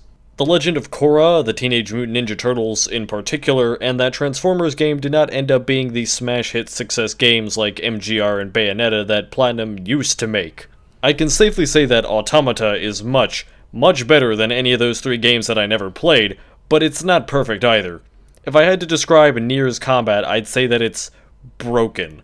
Broken in the exact same way that MGR is, but at the same time it's better than MGR, almost strictly so, because of the intertwining of bullet hell mechanics into the action game.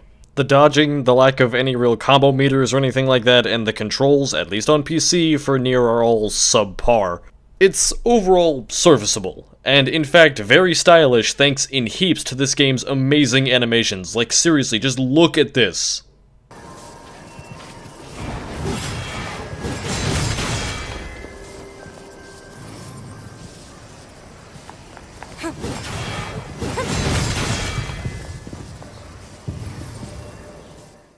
Was that extra fabulous spin necessary? No, but it was cool, and was probably a lot more work than what needed to be done. And I'm really glad that it's in the game like this, cause once again it is cool. NieR Automata's combat is, from what I can tell, pretty standard for a spectacle fighter. It has its own unique spin on a similar basic foundation to MGR's. Now, that isn't to say that NieR Automata is a spin off of MGR, but rather that NieR and MGR both come from the same basic idea that they then added their own flavor to, like pretty much all of Platinum's games. You have light attacks, strong attacks, attacks that you perform by holding down either of these two buttons, you have various abilities tied to your pod that can act as a bit of combat utility, and you have your pod itself acting as a gun. You can also switch your equipped weapon sets mid-combat for some really cool juggling tricks. I'd say that overall, the best part of NieR's combat is how many different kinds of builds you can make for it. There's a ludicrous amount of different weapons, pods, pod abilities, and plug-in chip upgrades you can mix and match to stylize how you want to kill things. Plugins as an upgrade as well are also really cool since you can choose to sacrifice UI elements for more space to equip more of them, and you have to manage how many points you're using up to optimize your playstyle. It's really neat, and there's even an Easter egg for unplugging your operating system, which will kill you. Aside from this, however, the combat is just very stylistic, almost, well, standard stuff with really below-average dodge mechanics. Aside from the whole genre-swapping nonsense, mind you, that's always cool.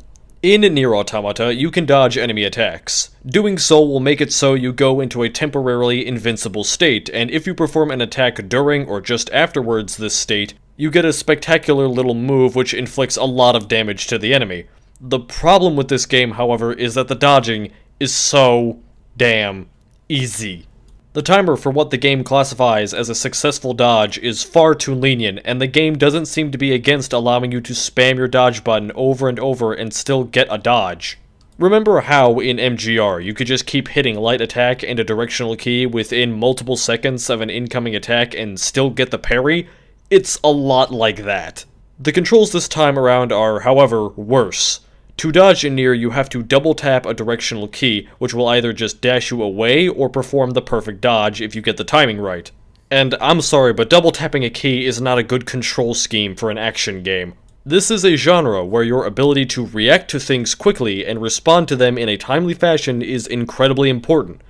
But having to press a key twice inflates the amount of time that progresses between the player's brain realizing it's in danger and the game receiving the input that the player wants to dodge, because you have to tap the key twice.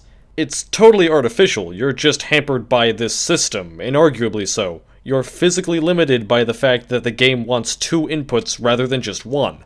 It's not a huge problem in this game outside of Simone on hard or very hard, but it's unnecessary. And this isn't even bringing up all the rest of the combat, like how there's no combo moves, or anything like that. The best combo in the game is starting off with light attacks and then progressing into heavy attacks if you have 2 fast weapons, so you can just juggle your enemy for a string of attacks that's long enough to kill them. Though I will commend how seamlessly all of the animations, even between different weapons, will transition into each other. There's plenty of variety in how you can kill stuff. You have lots of different moves, and again, there's an unhealthy amount of different builds you can make, but overall the combat is just very standard for Platinum. It doesn't have the charm of MGR's stupidly cool and spectacular boss fights, but isn't bad or disappointing. I'd say that it's mostly carried by the whole genre thing, which really is the most interesting part of actually playing NieR.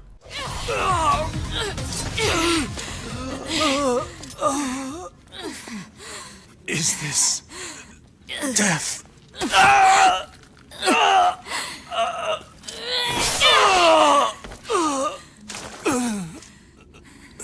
So dark, so cold.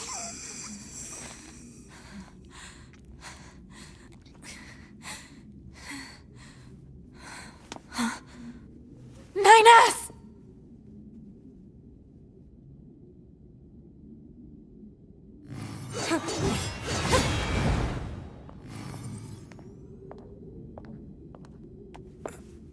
NieR!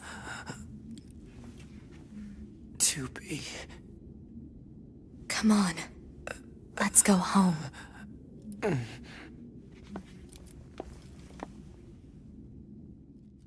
Either way, we kill Adam and get NieR back. Now, I actually have a story to cap out this part of the game, one that is very near and dear to me, but personally isn't really objective in any way. If you're sick of me hitting the brakes, then skip to the on-screen time and we'll get back to the actual provable game. So, it was at this point in NieR Automata where NieR was wounded and dying, and there was the chance in the back of my mind that he could potentially die here, where I got really invested in NieR. In fact, I got immersed. Now, this doesn't mean anything to many of you, but it means a lot to me because it just doesn't happen often anymore. When you do this whole game analysis thing, even if poorly, you kind of lose the ability to just play and enjoy games the way you used to. You start to examine them rather than to just sit back and play. You start to look through things through the lens of analysis all of the time, and it's incredibly, sometimes impossibly difficult to just turn yourself off, as it were, and get immersed once more in the game you're playing like you used to be able to. I can't speak for everyone, but I know for a fact I'm not the only person who faces this minor issue. It gives you a newfound respect for things like game design, design philosophy, and game writing, but it makes it so you can't really go back to enjoying a game without having to think about these things. Without having to put it under a microscope and examine all of the nuts and bolts of how it works. It's just something that goes on in the back of your head. You write notes for yourself even if you don't plan on making a video or even have any kind of a notepad nearby.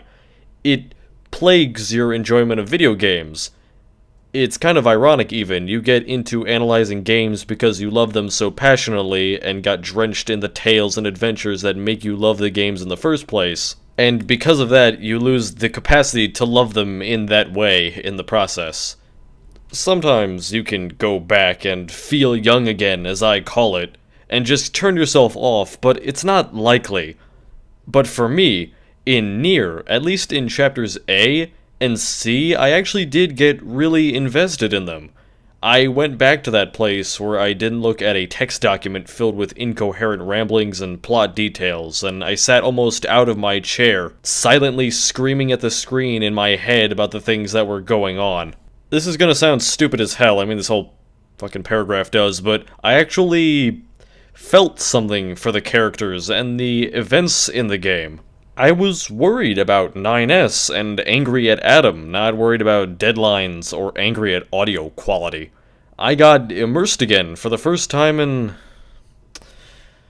well, a really long time, and that makes Automata a game that no matter what, I could never say I hated truthfully.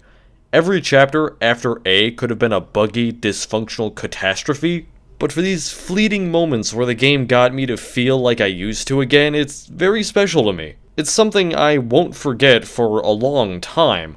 And based on what Yoko Taro has said that he considers is important in a game, I can safely say that he succeeded with me. Maybe it won't affect everyone this way, but if it can take someone like me and turn me into someone I'm not anymore, then it must be doing something right. I'm sorry to get all soapboxy on you guys, but I don't know, it's important to me. Because I guess I never know, how long it'll be before it happens again, that I get myself back in the gaming headspace. Could be my whole life. Could be the very next game I play. Who knows? Back to the game, however. After we defeat Adam, we save the wounded 9S in this beautiful little cutscene. We have 9S sent back up to the bunker, and all is well for the time being. We make contact with the bunker again, and it turns out that Adam was the manager for half of the machine network, like the entire network. Which means that we now have some actual progress in this stalemate war we've been fighting for the last 7,000 years. With this massive disruption to the network, we're unsure of exactly how the machines are going to react, so we take a trip to go and do some reconnaissance. We head out to Pascal and ask him about it, and he says that there's a whole new machine colony that broke off of the network hiding out in the old factory that we should probably check out. We actually meet Pascal at the entrance to the factory, and heading inside we find a cult. We walk into their main corridor, find their leader, and... oh my. After we survive this horde for a bit, an elevator mysteriously opens up and we take it downstairs, and then we see 9S. 9S hacked into one of these machines here, and he's gonna provide backup by hacking into a bunch of the factory's systems to try and help us escape. We run around the factory, seeing some machines die while having drunk the Kool-Aid, and other machines beg in fear for their lives, and we see a bunch of strangely locked boxes and doors. Weird.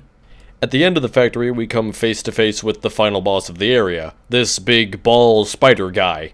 At first, this spider has a shield that makes him immune to all damage, but 9S shuts down the power and turns that nonsense off, along with the lights. So we have to fight this guy in the dark, which is kind of cool. We knock this guy's lights out and go home sweet home. Then this happens. Why? Why did you have to die? It's not fair! My only brother. Damn them! I'll kill them! I swear I'll kill them all! Where did he get a table? Oh, whatever. Either way, the point is, Edgy McAnime Hair isn't very happy with us. On our return run to the Resistance camp, we get a transmission from Anemone that shows that something is clearly wrong and see that machines are deploying in much greater numbers than before. We get to the Resistance camp and, oh, that doesn't look good. Get out of here, now!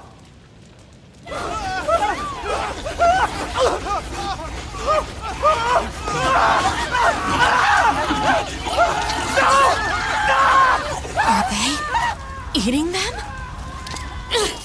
How are they even doing that? They don't have mouths. Okay, so we clear out this camp of the zombie robots and regroup with Anemone. We talk for a bit before some kind of an impact or an explosion cuts us short, and we investigate to find the same guy. Told you this game reuses bosses. Now, it's not fair to say that this guy is the same machine, because the fight is very different, but the look is one-to-one, and some of his mechanics are Control-C, Control-V. After some heavy fighting, this Goliath zaps 2B, but NieR shows up to suicide bomb it with a flight unit before it can do any more damage. Oh, and NieR is back from the bunker, yay! Speaking of back, here's Eve. Eve's pissed. So Eve here is our final boss, and frankly his fight is kinda crap on this chapter. It blossoms later on, sorta, but the actual fight sucks. The story here is more important.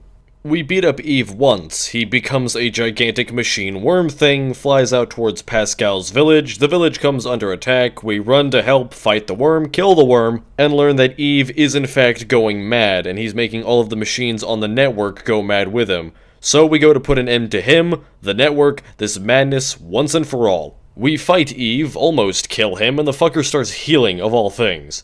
Eve starts to vampire the machine network for health, and NieR hacks into Eve to try and shut him down. We protect NieR for a while, and the kid actually succeeds, cutting Eve off of the network.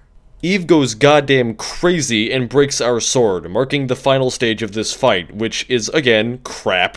And after all of this fighting, we finally put him down, and I'll let you watch from here.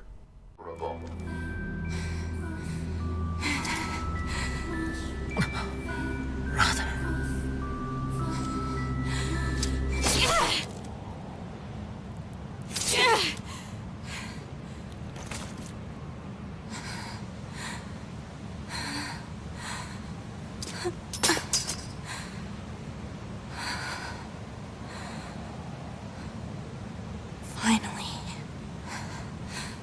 It's over.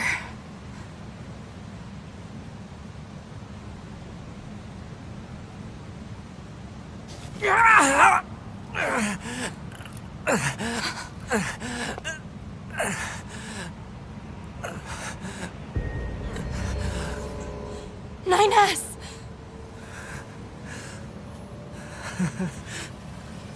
I really screwed up.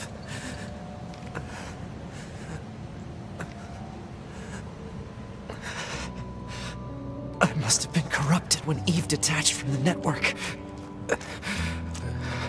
No. It's okay. I can always reload my backup data from the bunker. But you'll lose you. The you that exists at this very moment. Guess so. But we can't upload this corrupted data to the bunker. So... NieR.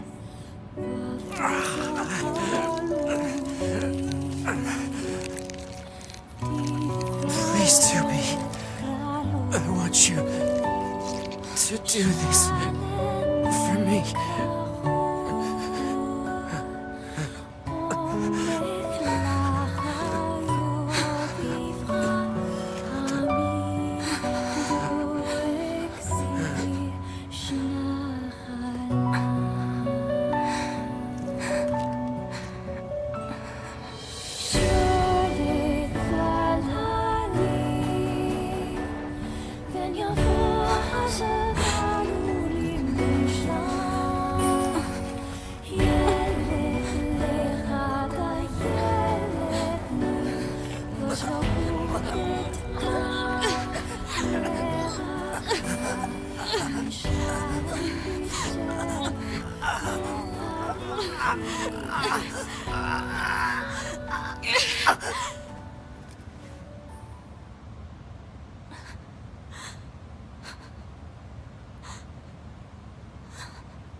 Some alive?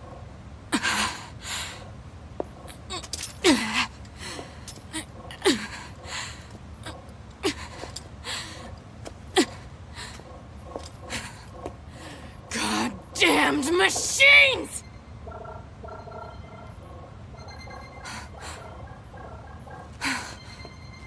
Is this a message? The data transmissions, they're resonating with each other.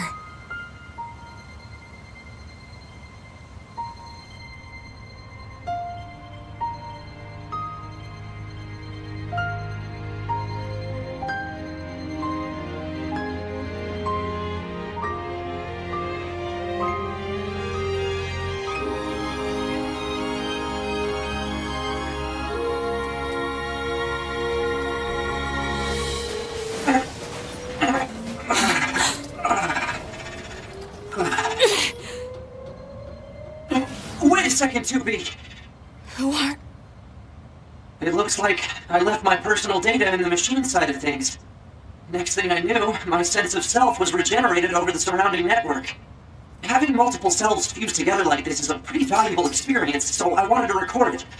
But I couldn't access any storage areas yet, so I just multiplexed it over the memories of some nearby enemies so that when I returned to my own body, Ines. I'm glad you're okay. Yeah.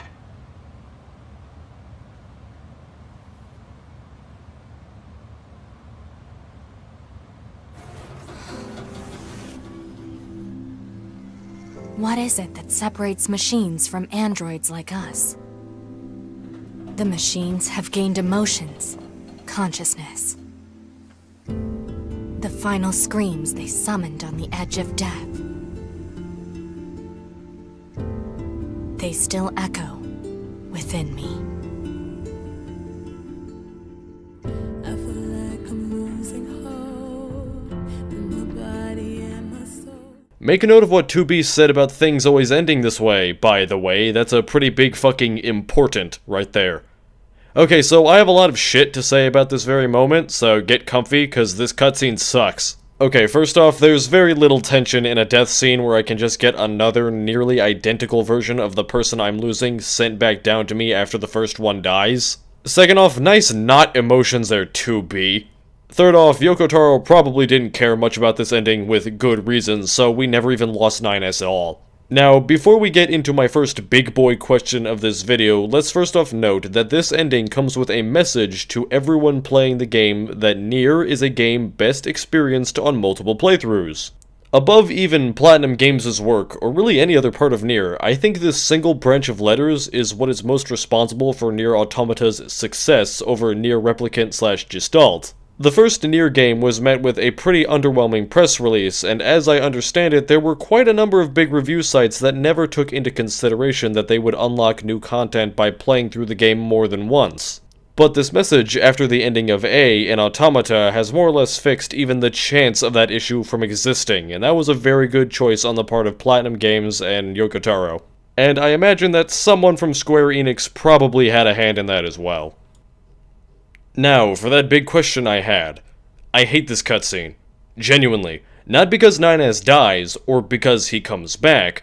I didn't even think for a second that this ending was sad. What I thought was how sad it wasn't. I have never, in my entire gaming career, seen a cutscene that makes for a better example of why cutscenes should not exist. This is a very opinionated issue, and one that I have a predetermined opinion about, so I'll just make my case. It is a woeful and complete misuse of our medium to tell these incredibly important plot details through a cutscene.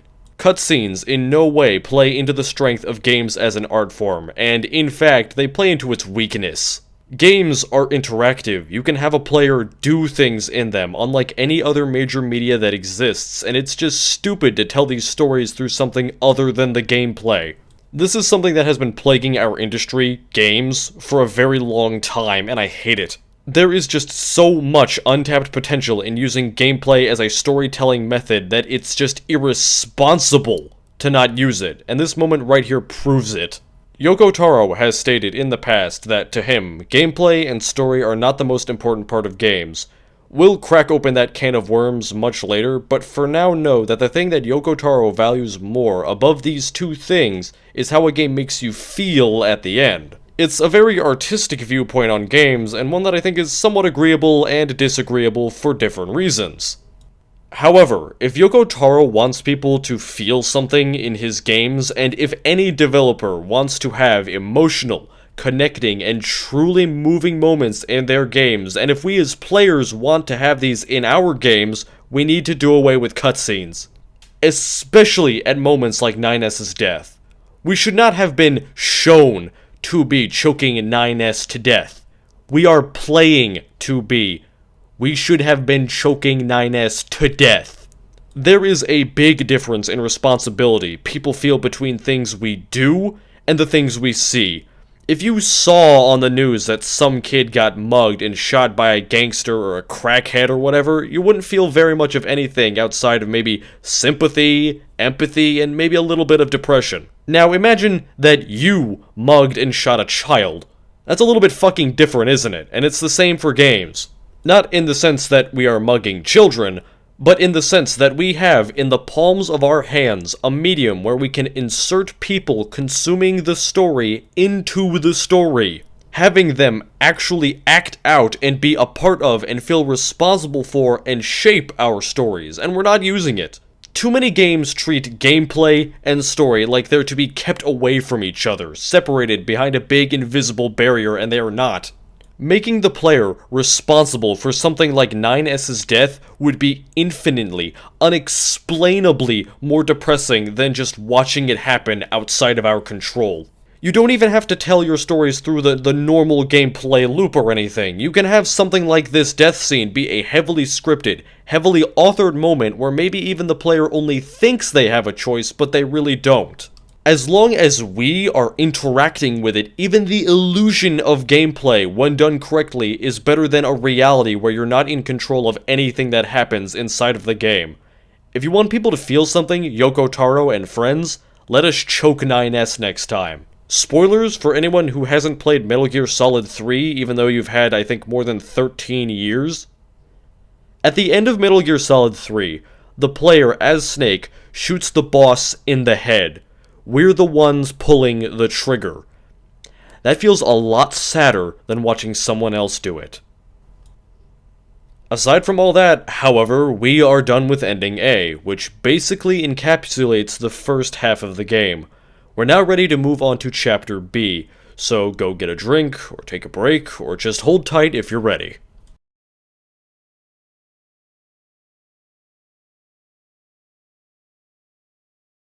So, here we are at Ending B. Chapter B initially starts off with a very interesting premise. We play a machine trying to revive his brother with a bucket of oil. But after this is done, it's made clear to us that we're actually just playing the story from 9S's perspective. As such, we don't have nearly as much stuff to talk about since we already talked about all of the major events in Chapter A. Basically, that means we get to hop from discussion to discussion without any of that silly story getting in the way until the last few parts of the campaign. The first and most interesting thing to talk about here is that Ending B is a big cheat. It's the same world space, the same plot, the same major events outside of very specific areas that we'll talk about later, the same everything. It's a really clever way to get more mileage out of the same assets. The second most interesting thing about this ending is that instead of having a New Game Plus or just another version of the same thing, even though technically Ending B is just another version of A, but ignore that detail, NieR Automata hides entire new campaigns for you after you beat the previous one. This is a very interesting idea, and one that I like a lot because it plays into Yoko Taro's writing style very well. In other games, playing through the game once might yield a more challenging version of the same game, generally called New Game Plus, or another chance to go and choose a different path that you might have ignored on your first run. But in this game, especially going from Ending B to C, we have entirely new gameplay and story to talk about. B is also where the game does one of those commandments we were talking about earlier. Remember how these games supposedly get sad if you play them twice? Well, here is the point where that happens. Throughout this chapter, we go through the same story as we previously did, at least mostly, but we're bombarded after almost every boss and new area with information about what exactly is going on in the backstory of each. It's where NieR starts to do its world building. Like, for example, did you ever stop to think about that fish robot's relationship with his mother? Yeah, I bet you didn't, but you will. There's also a host of new quests and things to explore that are unique to 9S instead of 2B. Those weird chests and doors with the weird locks we found earlier are only openable by 9S's hacking ability, giving us some very good replay value since we can explore things that were previously locked away from us. It's a little bit counterintuitive, however, since you can explore a lot of this stuff on A and already know where to go on B, thus rendering the actual exploring a little bit, well, moot. But for these chests, it's the destination that matters, not the journey. Point is, there's still stuff to explore even when you thought you were done. For the most part, ending B is a bit uninteresting because we already know generally what happens, but it does showcase Yoko Taro's style of writing, which is known as backwards scripting, which I didn't actually know was a term until I watched his GDC talk. Basically, Yoko Taro will write out this entire story in one big explosion of creativity, or over the course of a time, or however he writes it, and then slowly strip away parts of it for each ending so that you can discover the details as you progress. The result of this being all of the backstory content that B explains to us about this solemn little Earth we inhabit. You get all of the major events in A, all of the story's background and additional information in B, and then after C you just blow the whole lid off the thing. Now, to say that the story is the exact same is actually a lie for reasons that are pretty obvious to guess. We didn't spend all of A ending in 9S's presence, so there are large chunks of the later game that are fresh and exciting for us to hear about, but it isn't just those. 9S also has his own operator to talk to, and his own pod in addition to all of his own thoughts. Basically, all you need to know is that Operator 2.0 is a bitch. Also, I'd like to make mention of how our rebooting of 2B was actually recorded for posterity, which is very cool. But I also wonder why all of the game's responses from the player as 2B to dialogue prompts weren't then copied over as well. Because as 9S, it's weird for us to be able to make decisions in the stead of 2B, considering 2B's supposed to be in charge. And also we're not controlling her and can make her say things, which is just kind of strange. It should also be noted that 9S's hacking ability is the primary new gameplay element for this chapter, and oh my god does it suck on PC. Remember that whole tirade about the poor mouse controls? Yeah, have fun dealing with that for the whole fucking game. Honestly, if you have a controller and you haven't played this game yet, just use the controller. It's not worth some of the silliness of the harder hacks. Basically, how it works is that 9S has no strong attack, instead he hacks people. You have to remain still for a few seconds of varying time while the hack completes, and then you get to play the hacking minigame for all of its dysfunctional worth. This is also how exactly 9S learns a lot of the plot of ending B by infiltrating memories and the machine network to get information. Now, I've said it multiple times and you're probably sick of me, but again, the story is mostly the exact same, but from another angle. But I still think it's a good idea to have at least a very basic recap outside of all of the important bits. So, the game starts up at the big factory once again, except for with that silly little intro. The factory is mostly the same, except that we're doing a different thing to 2B outside of all of the hacking, and the part where 9S gets wounded. While wounded, we have to do a system diagnostic on 9S to help him get back on his feet, or I guess at this point his foot. And in this moment, the hacking minigame is something more along the lines of what I was talking about when I was ranting about gameplay as a method of storytelling. Instead of just being a bullet hell, the hacking minigame is often used to explore the brains of important characters, most commonly with their memories and such. Pretty much all of the most valuable information from ending B happens in this interface too, so you better get comfy with it. It's also pretty clever as well, most of the time. Like how you have to turn your audio back on in this very sequence, with plenty of other examples to come later. Once we get back to the 3 Goliath fight, the hidden value of cutscenes is revealed. I know I really went hard on them just a few minutes ago, justifiably, I might add, but there is something to be said about how this game uses cutscenes to save money, considering it has us play the same game twice at least. Still, I think a reused bit of heavily scripted gameplay is as easy to recycle as an animation is. The reset for 2B is mostly the same, except with the added neatness of having our previous playthrough recorded. Everything from us getting the initial mission from the commander to the desert city is the same, except for Operator 210 and 9S's regularly scheduled contacts. Once we get to the desert city, we get the first of the world-building backstory cutscenes that are common throughout this playthrough. Now, I earlier made the claim that there is a distinction between the story and the plot of Automata, and I want to make that here again. These backstories have very little influence or importance to the main plot of the game, but they are grand additions to the story. And the fact that there isn't even a chance to miss them at least means that the people who weren't too interested in side content, and who, might I add, are objectively wrong, still have something to learn. The desert city, Adam's first fight, and everything up until we get to the amusement park are the same until we get this. This is Tactical Support Unit Pod 042. Control has been assigned to 2B. This is Tactical Support Unit Pod 153. Control has been assigned to 9S. Combat data exchange requested. Exchange accepted. Proposal. Data should be exchanged regularly for greater efficiency. Proposal accepted. Data will be exchanged regularly for greater efficiency. End communication. They do this a lot, you better get used to it. We have a short stretch of normality before we get to the Simone fight. Oh, and by the way, all of the bosses' names are revealed now. And we get the full course meal to that first little flash we saw earlier. This is another way outside of those cardboard cutout things that tell this game's backstories through literally plastering words on the screen. It's a literal story. I suppose this is really no different to a weapon description at the end of the day, so I really don't have an issue with these.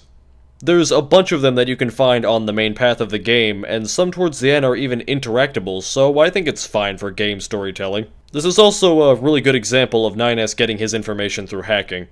After this, we walk to Pascal's village as normal, but we get a new cutscene.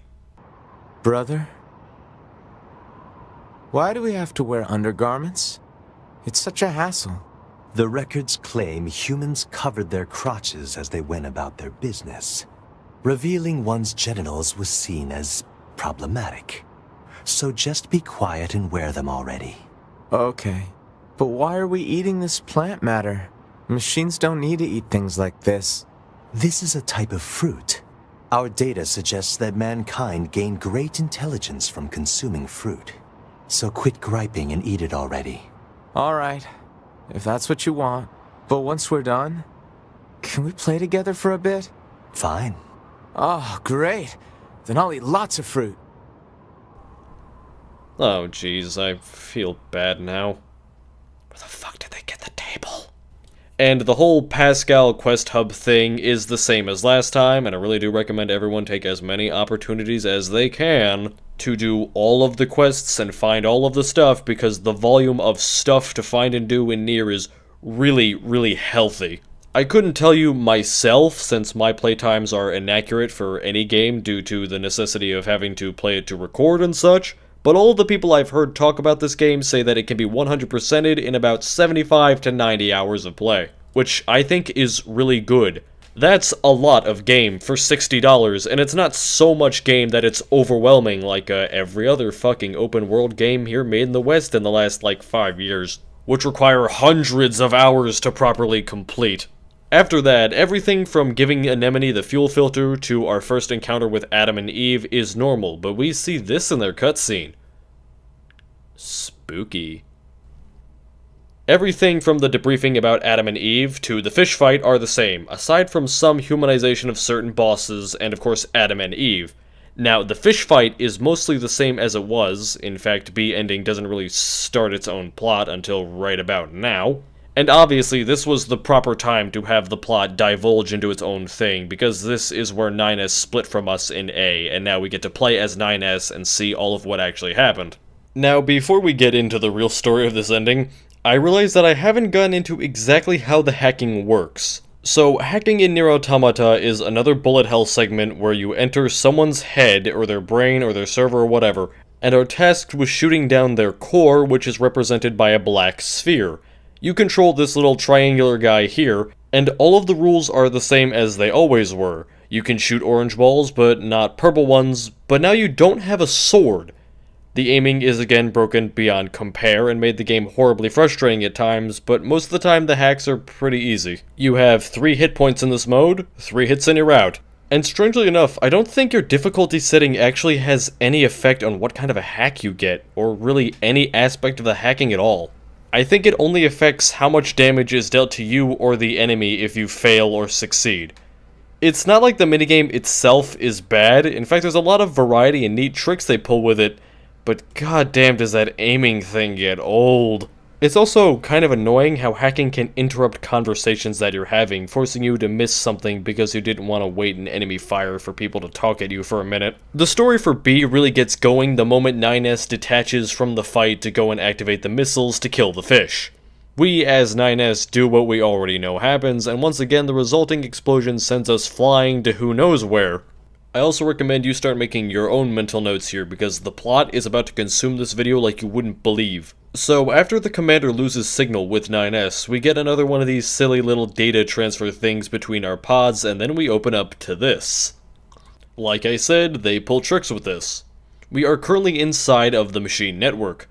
A lot of this place is once again explored through text that we find by hitting buttons, like Simone's backstory. NieR has lost his memories temporarily in this place, and even though we get those up and running, we still can't connect to our body, so NieR meanders about the network for a while, reading all of the data he can.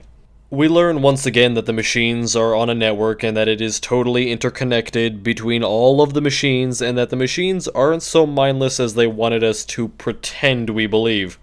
They've discovered and attempted philosophy, government, society, science, math, and all kinds of other human concepts. Basically, the machines are mimicking us, as in, humans. They never try to make their own cultures, and we learn something about the machines. Whenever they fail, they keep trying the same exact thing that had failed, like a perpetual cycle of trying something and then fucking it up. Just like this YouTube channel. In this game's own words, the machine network never learns, except for combat, in which case it evolves at legendary speed, and shows, quote, overwhelming adaptive behavior, which is learning, but we'll let that slide. Another thing of note worth is that NieR thinks that the network's objective is to fail. After that, we get a transmission from Adam, who says, quote, we machine lifeforms have evolved. We made war, learned, grew, and thus gained new consciousness. Yeah, learned, whatever. NieR and Adam then get into an argument. Adam claims that androids are just puppets of their creators, and then says that maybe we do have free will, because we have desires. He claims that NieR has some kind of a hatred brewing within him, and all of this sends NieR into a bit of a fit. On our next node, where Adam goes further into that whole desire thing, he says this. And then he says this.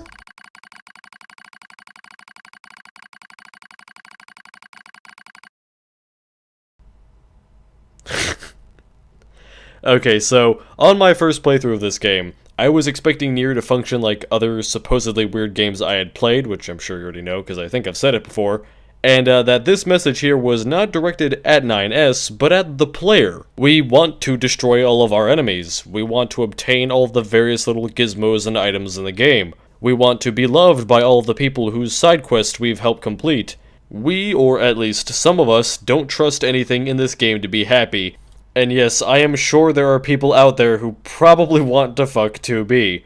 Now, maybe I was onto something here, but according to my 2 NieR-playing friends and pretty much the entire rest of the game, this was in fact not a meta or fourth wall breaking statement, but is indeed directed at NieR. This line might seem really silly and insignificant to you, like, oh, this is just some funny thing Yoko Taro wrote to make fun of people, right? But it inspired me to think about the differences between weird Eastern games and weird Western games, and the language barrier between them.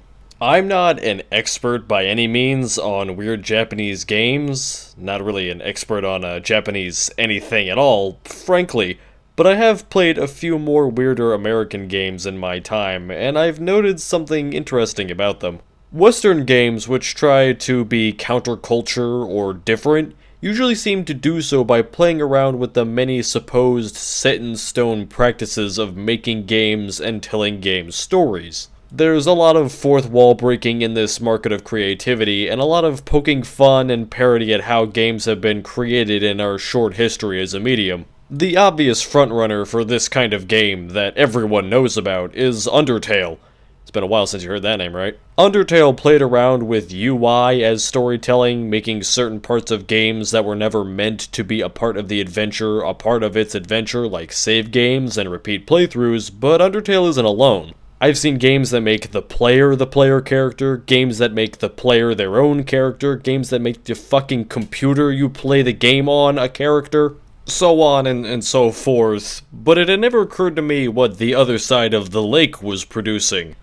Now, Japan has its oddballs, just like the West, but from what I've seen, they're in much more important positions than any of the whack jobs we have here.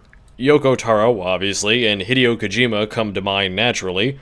Yoko Taro here has written 11,000 years of game lore.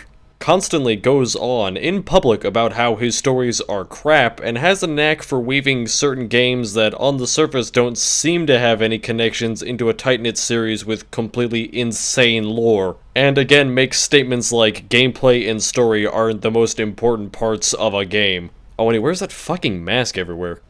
Kojima, on the other hand, is a little bit more of an eccentric in my opinion. He makes these weird, somewhat avant-garde plots, and has a pretty ludicrous set of requests for his games and his history. Like, according to rumor, Kojima wanted a fight in Metal Gear Solid 3 to last a week.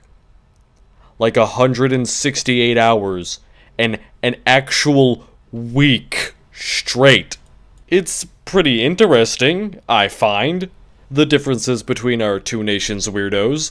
But what really got me thinking is how little exposure these weirdos probably have had with one another. It wasn't until I was corrected about it that I knew that there is apparently a vast market of Japanese indie devs circulating with all of their big dogs, and that I just had never heard about them because their games don't leave Japan, or at least Japanese as a language. And when I heard this, I kinda got a little sad, because I realized that many of the games that I play and love in this style probably haven't left America either. Or, at the very least, English. It made me a little bit melancholy, really, to think about how stranded many games will be because of the language in which they were written. And at the same time, very happy that at least NieR here was able to sail itself into the arms of the world. Well, after this, Adam says more things that make 9S consider that machines and androids are somewhat alike in some sense, and all of this turns out to be too much for 9S to handle, so he goes a bit haywire. Luckily, we wake up just in time to be put back into 2B's arms and sent to the bunker for repair after Adam's death, so we just get to rest easy for now. Now, I hope all of you like plot, because we've, at this point, gotten over the platinum part of NieR Automata, and are currently going into the Yoko Taro part of the game. I don't plan on talking about platinum in the closure of this video, because frankly Yoko Taro is more interesting, so I'll give them a short little thing here. Something feels up with platinum.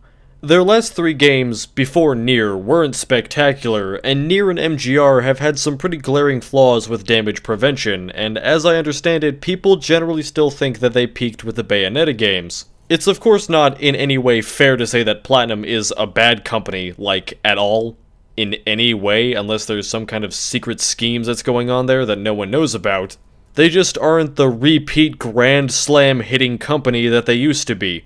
I would say that NieR here is their first home run in a while, that while being filled with a lot of fouls and strikes. And I'm still not entirely sure if it would have even been a home run without Yoko Taro.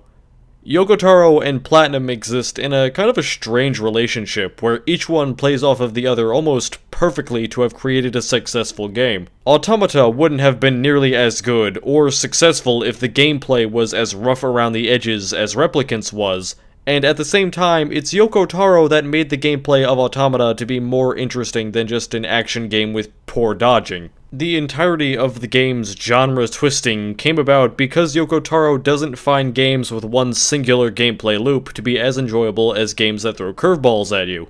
In his Toko Toko interview, he described it by saying, "Looking at AAA titles, of course, I find them beautiful and interesting, but after 20 minutes of gameplay, I wonder whether it is going to be the same for the following 20 hours. Because he finds that following 20 hours to be boring if it's the same as the first 20 minutes. If it wasn't for this man's disinterest in playing the same game for 20 hours, Platinum's Automata would have been a lot less interesting. Platinum Games' motto is, "Platinum never loses its luster," and while that might be true, just like any metal, you can scratch it. But hopefully, NieR Automata is the foretelling of the future. Our return to the bunker grants us an all-new cutscene just for 9S, and everything seems alright until we need to perform a self-hack, and once again reset ourselves. We were doing this cause apparently our time in the network could have caused us to be infected by something called the logic virus. We go to hook up with the bunker's main server when we hear some kind of a weird noise during our data synchronization. This is strange enough to alert 9S, and he stops the sync for both himself and 2B and goes to investigate the server on his own. We go to look at all of the most important data on the bunker's server and find some strange information. We have a storage record of black box data that has been mysteriously wiped of all of its contents, and we find a shipping record of stuff that was going to the humans on the moon, which contains only water and repair materials. No food or medicine or anything like that? And all of this is under heavy security. Strangely, a new port opens up in the server, and after we hack it, we get a document stating that the Council of Humanity was made as a part of Project Yorha. But wait, isn't that not right? Then this happens. After a long period of battles and adventures, the prophets spoke. Oh, grant me the mercy of the land. Oh, grant me the joy of the heavens. Release me from my yoke of iron. Thus shall our souls be. What was that?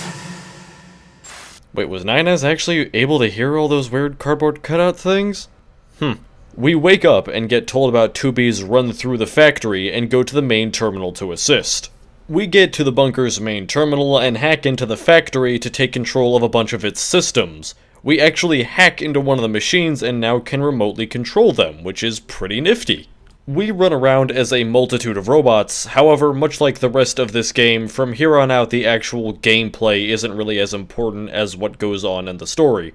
We've already pretty much covered everything in some way or another anyway, so it's not too much to weep over. Even the factory after this point, where we help 2B with the elevator, becomes more of a lore hunt than it does anything for the purposes of our video here. The most important thing in this level are the files we find on Project Gestalt.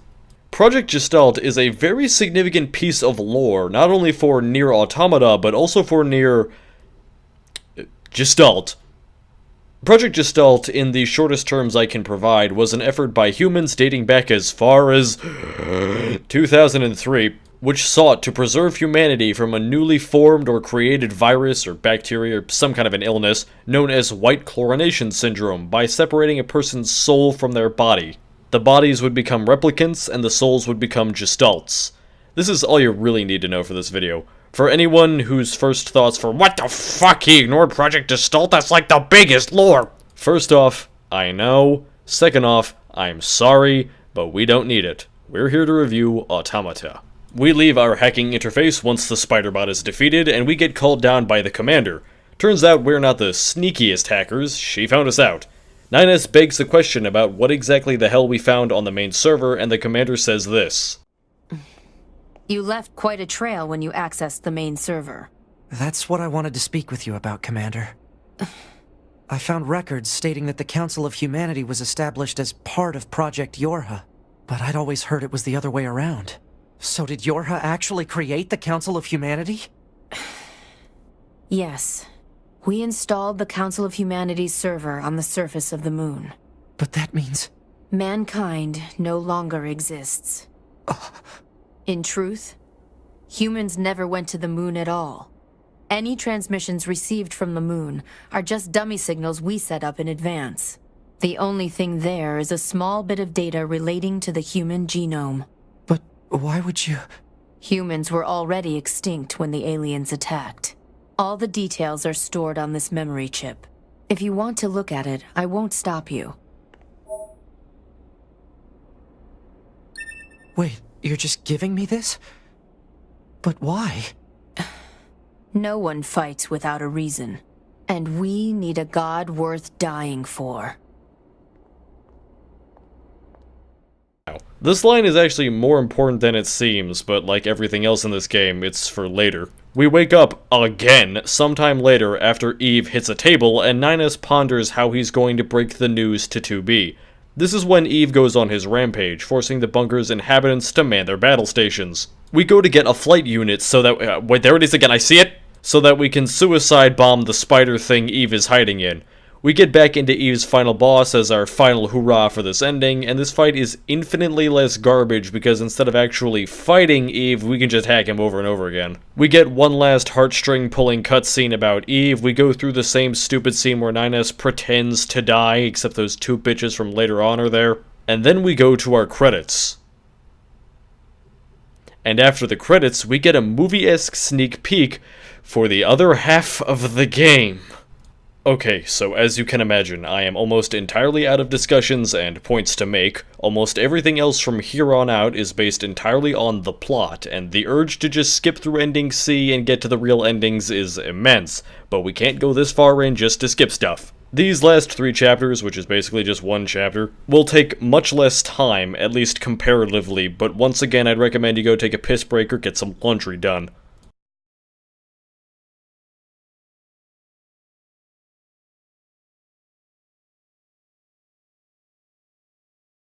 C ending, if we can even call these endings anymore, is the second half of NieR Automata, where the real story starts to chug along.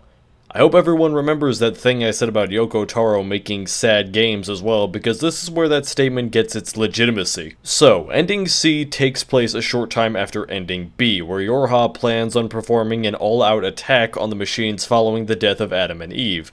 The commander gives a rousing speech to the invading Yorha forces, and 2B goes to find herself a flight unit. During her descent, NieR monologues about how he didn't tell 2B the truth about humanity, and then we get to play some more of him for a little bit. NieR then gets a debriefing about his mission. And those are your orders. Do you understand? The scanners are going to hack into the enemy's anti-air system and shut it down in advance of an all-out assault, right? That's right. Good job, NieR. Why are you talking to me like I'm a child? What? That must be your imagination. Seriously, fuck this bitch. We go around hacking the various anti-air defenses the machines have set up while being treated like a baby by 210, reaffirming that she is, in fact, the worst girl in the game, and that anyone who says some shit like 9SX210 is false, even if I'm ignoring all her side quest information. After a few more of these guys are hacked, we get a call from another scanner model who pressures us about syncing our data with the bunker. Once we're done hacking all of the anti-air defenses, we get some more patronizing from 210 and orders to go and rendezvous with 2B again. Isn't it just so happy that we get to see these two back to back together again? We go to our meet place, swap back over to 2B, touch down near NieR, and get to enjoy some good old-fashioned 2B NieR interactions, probably leading towards another long stretch of development for 2B to help her break out of her glacier personality. Our orders as of now are to function as a guerrilla tactics unit, helping out a few other squads which are in distress from incoming machine attacks. You can actually get all of these soldiers killed if you don't defeat the machines safely enough, and it feels really bad because you did that, right, NieR dying? Now, these squads here are a bit tough to save because they're horribly underleveled for the enemies they're fighting and there's bullets flying all over the fucking place. But at the very least, we have the solace of knowing that we can't target or hurt them since they're friendlies. So, that's kind of nice. Whether or not we save them is irrelevant. Once they're either all saved or all die, you go off to help a 4th squad. During our fight with these soldiers, the machines activate an EMP attack that forces 2B and the other combat androids to reboot. We guard them as NieR using our totally fair hacking attacks, while the enemy fights back using some new tactics of their own.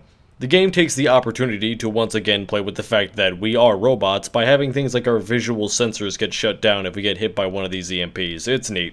We rush to 2B's aid, and this happens. You okay?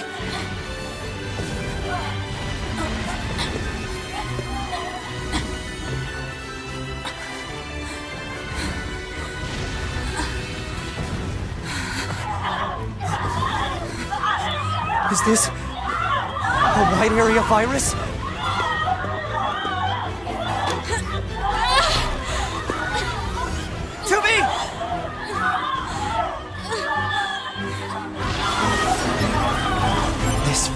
attack.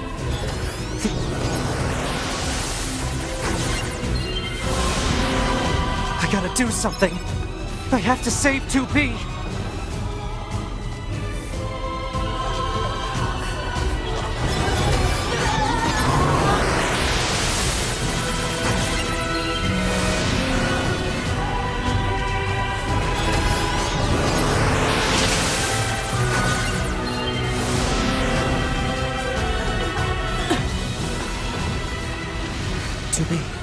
You okay?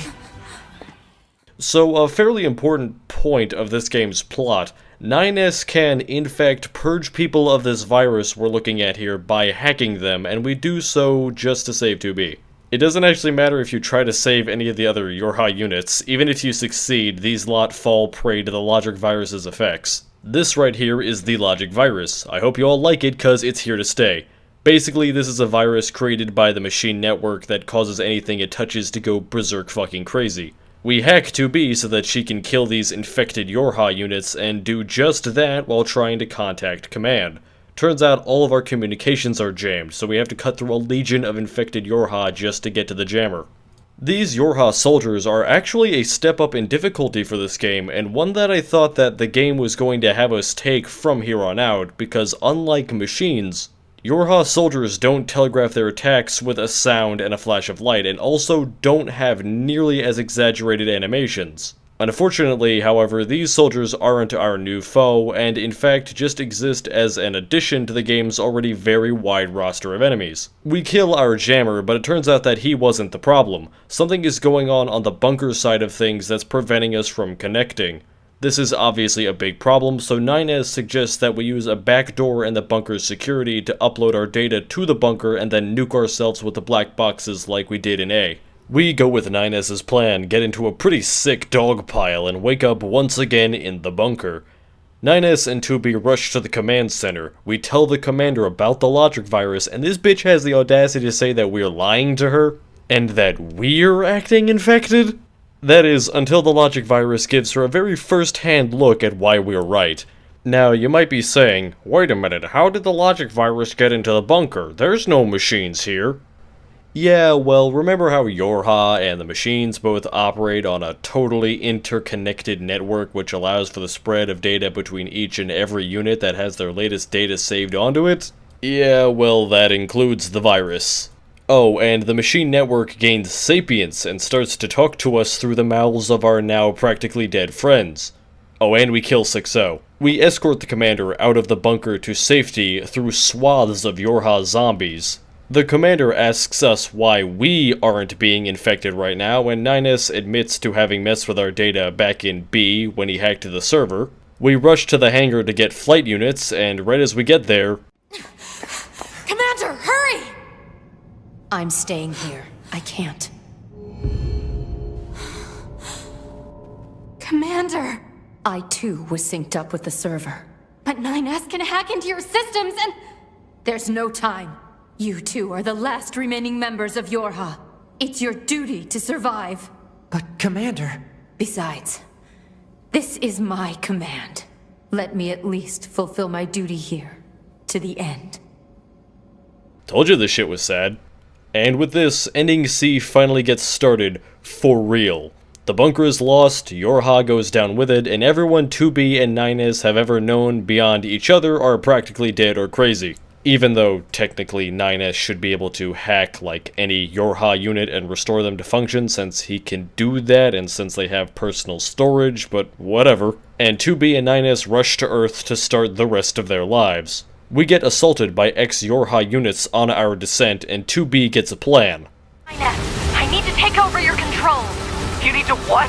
I'm getting us out of here. Okay. Flight controls transferred to Unit 2B. Flight controls established for Unit 9S. Setting automatic course. Entering escape route from combat zone. Wait! What are you... No! 2B goes down fighting sometime later, crash landing in the flooded city. We fight off some machines, and then it's revealed to us that we got infected with the logic virus too. Because of this, we go through a horribly frustrating segment where 2B shambles across the world and starts to lose functionality to the virus, all in real time through gameplay, which is good.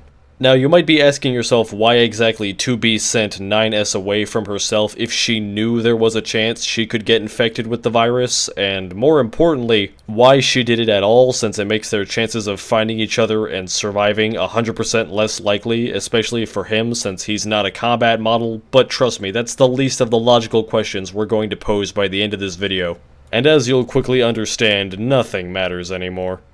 So while we're limping around the wasteland here, let's talk about all that despairing shit that just happened. We're only just now getting the taste of how sad this really gets, but it is a taste of how NieR Automata, and probably everything else Yoko Taro makes, is a tragedy. For those of you who don't care enough about literature to know what that means, like me, a tragedy is a story where a main character who is generally very likable, generally, is brought to ruins for some reason or another. In this game's case, it's basically destiny and things that happen outside of our control. NieR Automata isn't a tragedy just because a bunch of sad shit happens, though. It's a tragedy because a bunch of sad shit happens to our main character, 9S. Some of you might be saying, wait, 9S? 9S isn't the main character, what are you talking about? Yeah, well, about that.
Guess this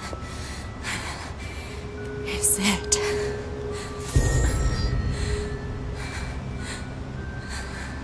So yeah, 2B's got the robo-sniffles, but luckily A2 is there to help and 9S is just behind her. So you might be saying, wait, what sad thing happens to 9S? Oh, this. 2B! Are you...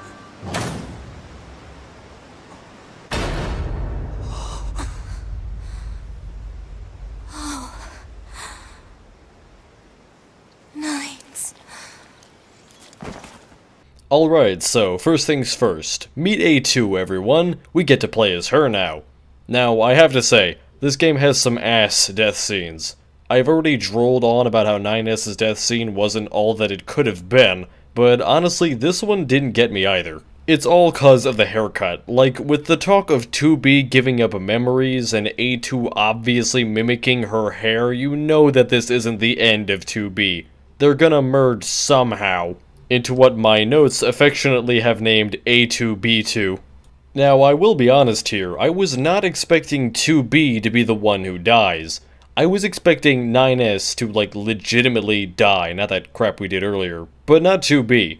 2B is the one out of these two characters that seemed destined to be the one who we follow through on our adventure, watching her grow and flourish into at least something that isn't a wannabe emotionless hypocrite.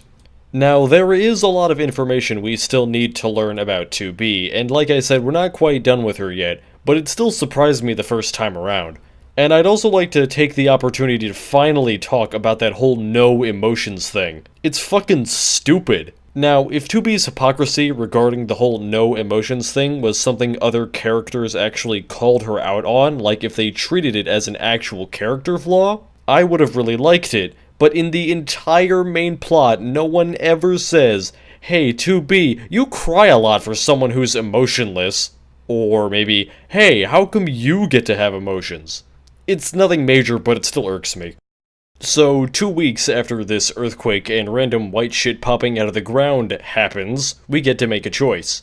We can, right now, support either A2 or 9S. The smartest of the audience are probably thinking, oh wow, 2 endings, 2 choices, how obvious. But no, you're wrong. Technically. Like, you're not wrong, but you're wrong. You're actually exactly right, but you're wrong. You'll see.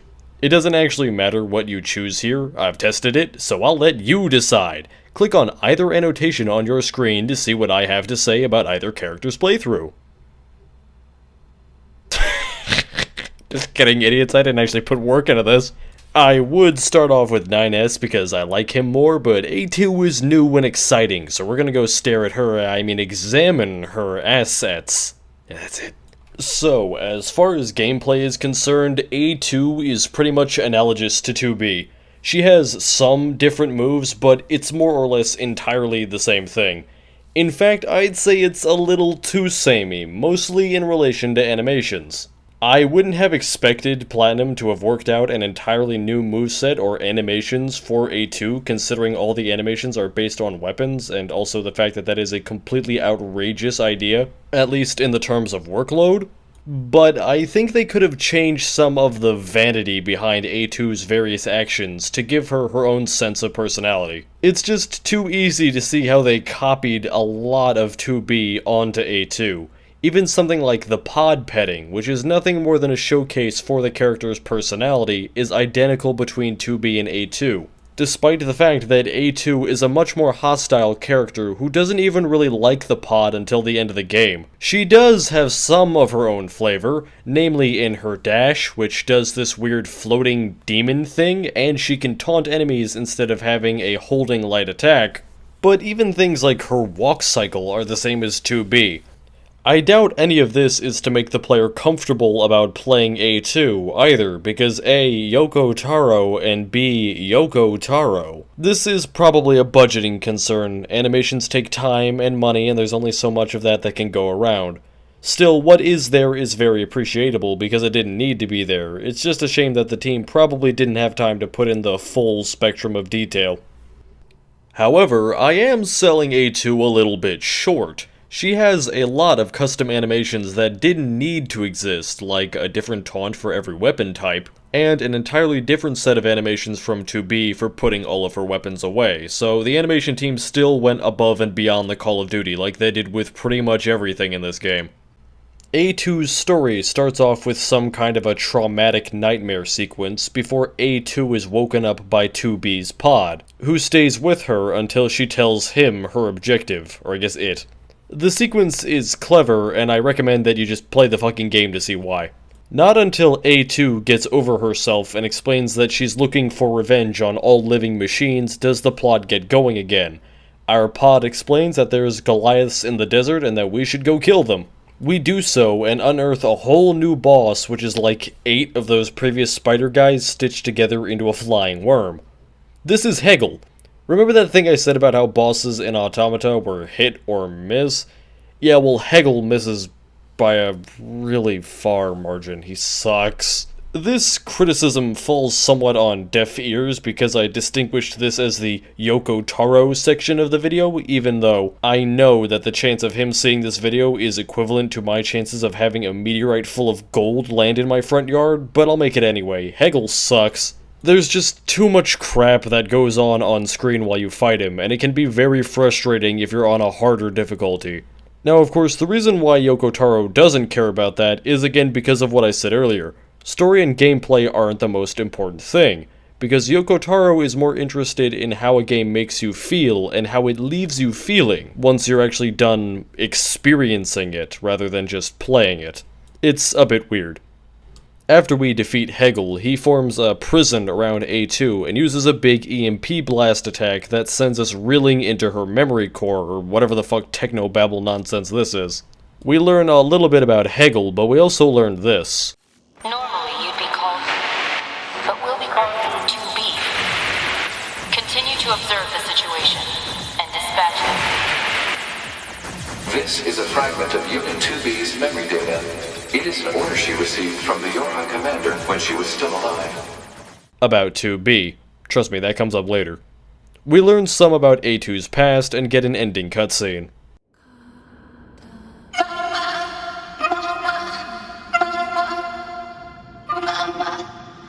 Mama.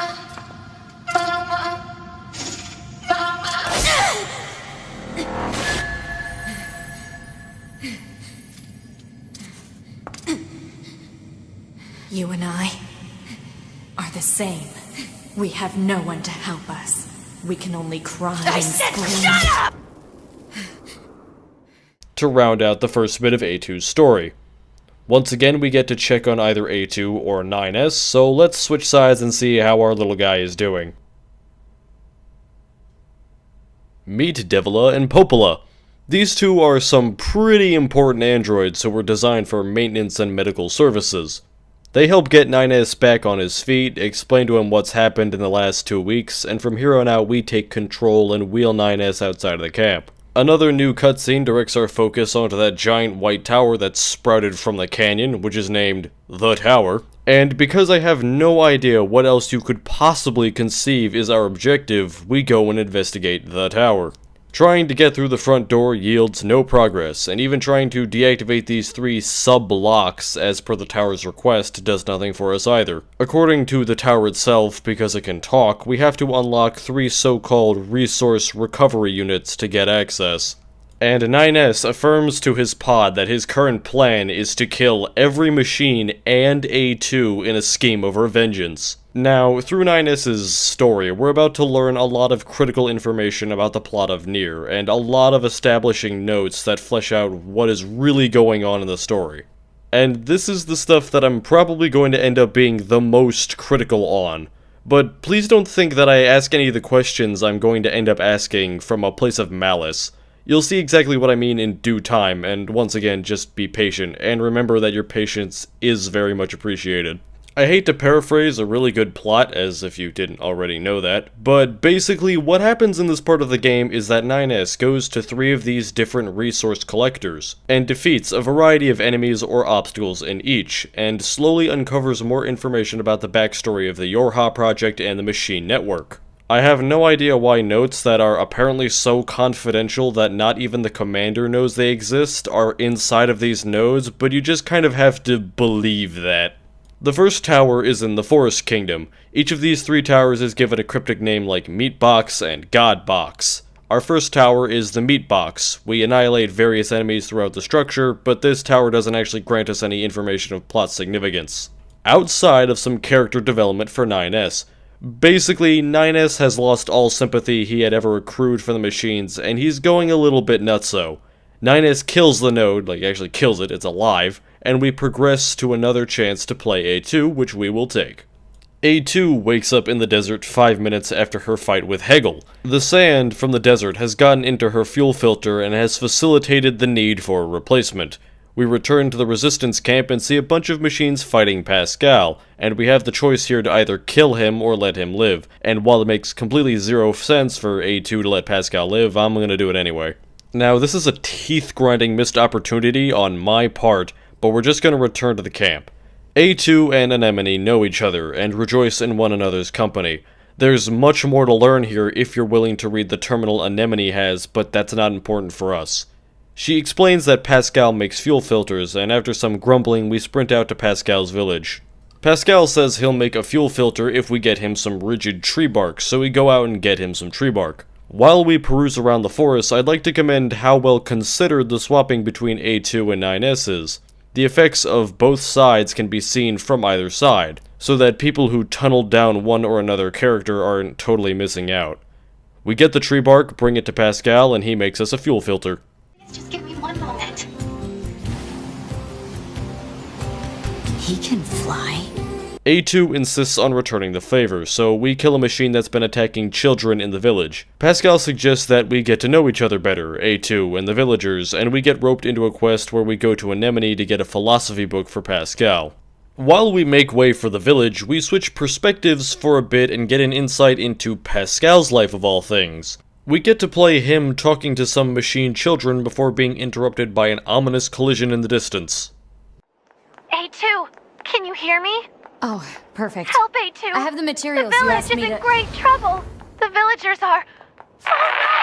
Pascal! Pascal, are you there? What the hell is going on?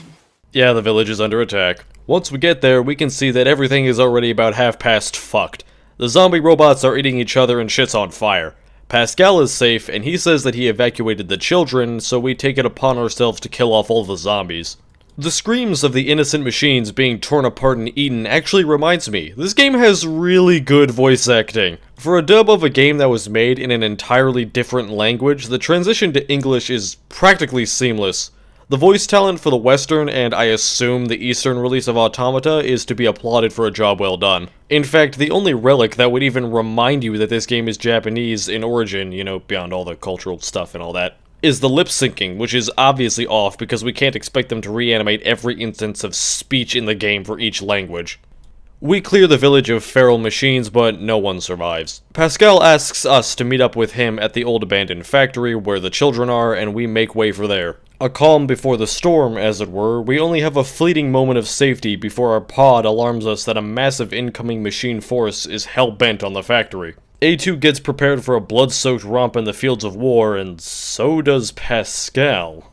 We fight through the unending horde before Pascal says he has a plan. We kill a tank in his absence.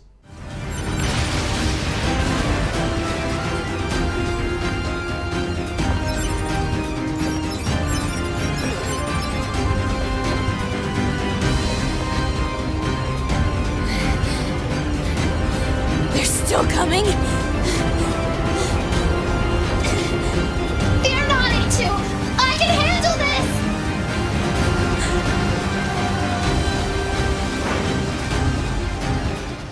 Nice. We completely obliterate the machine army and even get into a fight with another Engles Goliath.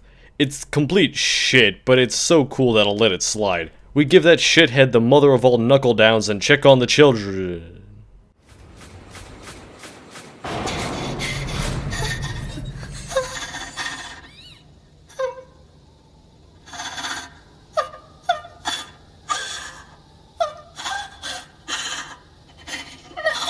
No, how can this?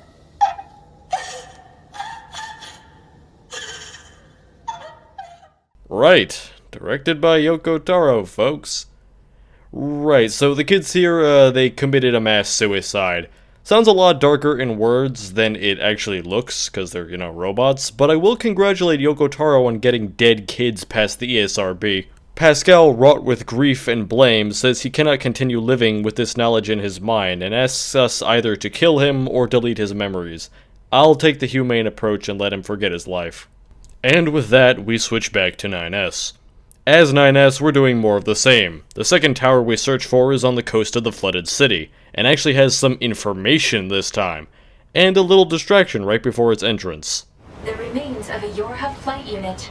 ID of Yorha Unit 2B confirmed within the craft. This belonged to 2B. Unsent message found within memory of flight unit. Play it. This is Yorha Unit 2B. If anyone is listening to this, there's something I need you to do. If you ever meet up with Yorha Unit 9S, I want him. I'm sorry. Please just give him the following message. 9S. The time I was able to spend with you, it was like memories of pure light. Thank you. 9. End of message. Oh, 2B. This is the Soul Box. It houses no enemies, but does have an array of hacking challenges, one of which awards us this note, which reveals some details about this whole tower thing. Long story short, it's a launcher that sends things into space. Later on, we also get this tidbit. Black boxes, the core of a Yorha unit, are actually made from recycled machine cores. There's also this bit, which I will quote. The back door of the bunker is designed to open when the time comes to transfer all accumulated combat data to the next generation of models. By intentionally allowing machine lifeforms to assault it, the bunker will be abandoned. At this point, all information related to Project Yorha, including this document, will be lost, finalizing the deception that humanity is alive and well on the moon. There are going to be 4 things you must commit to memory by the end of this video, and this is one of them. Now, 9S has a little hissy fit about the whole machine core black box thing, but I think maybe he missed the point. We hack the second node and find ourselves in 9S's memory banks.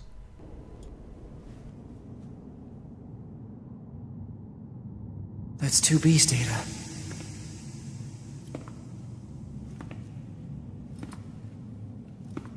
I know know these are just memories. But still...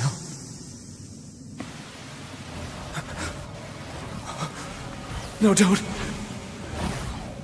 Don't do this.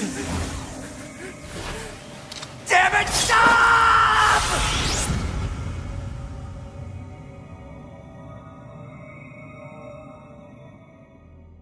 So we kill this memory thing, which is clearly just Adam's fight reskinned, and NieR starts to stab the monster, which is totally 2B. Ha! Called it!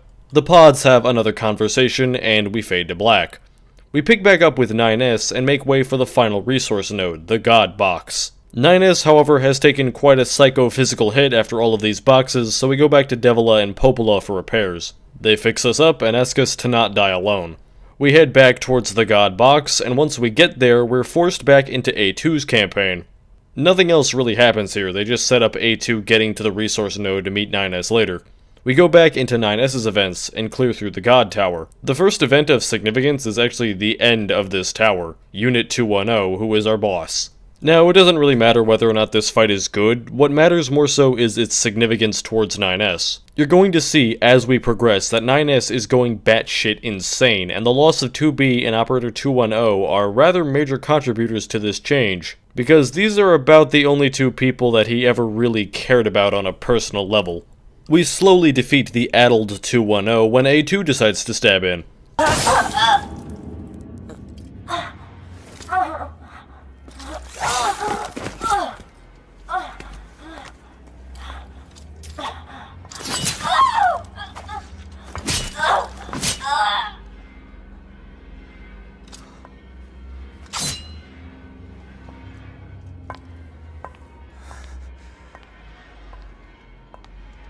A2. 2B told me. She told me she wanted you to become a good person. You... Don't you dare talk to me about 2B!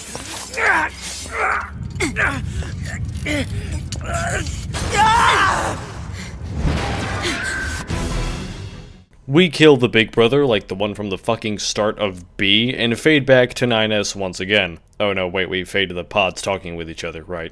You're seeing the first of a pretty important development here as well. The pods are gaining somewhat of a free will, or at least an initiative to act on their own agendas rather than just being support units.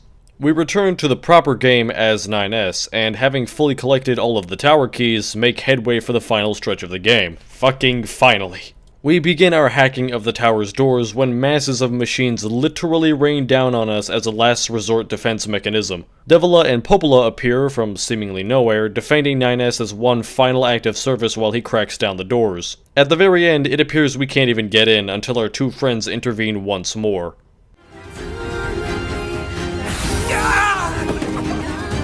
What happened? It's the barrier. Popola! No, don't! You can't do anything! The wall's got a self-working algorithm! Devil and I, we have to atone for our sins no matter what!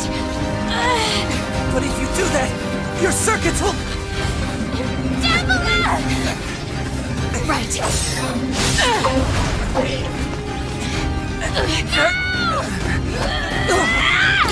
Devila! I hope you don't regret this.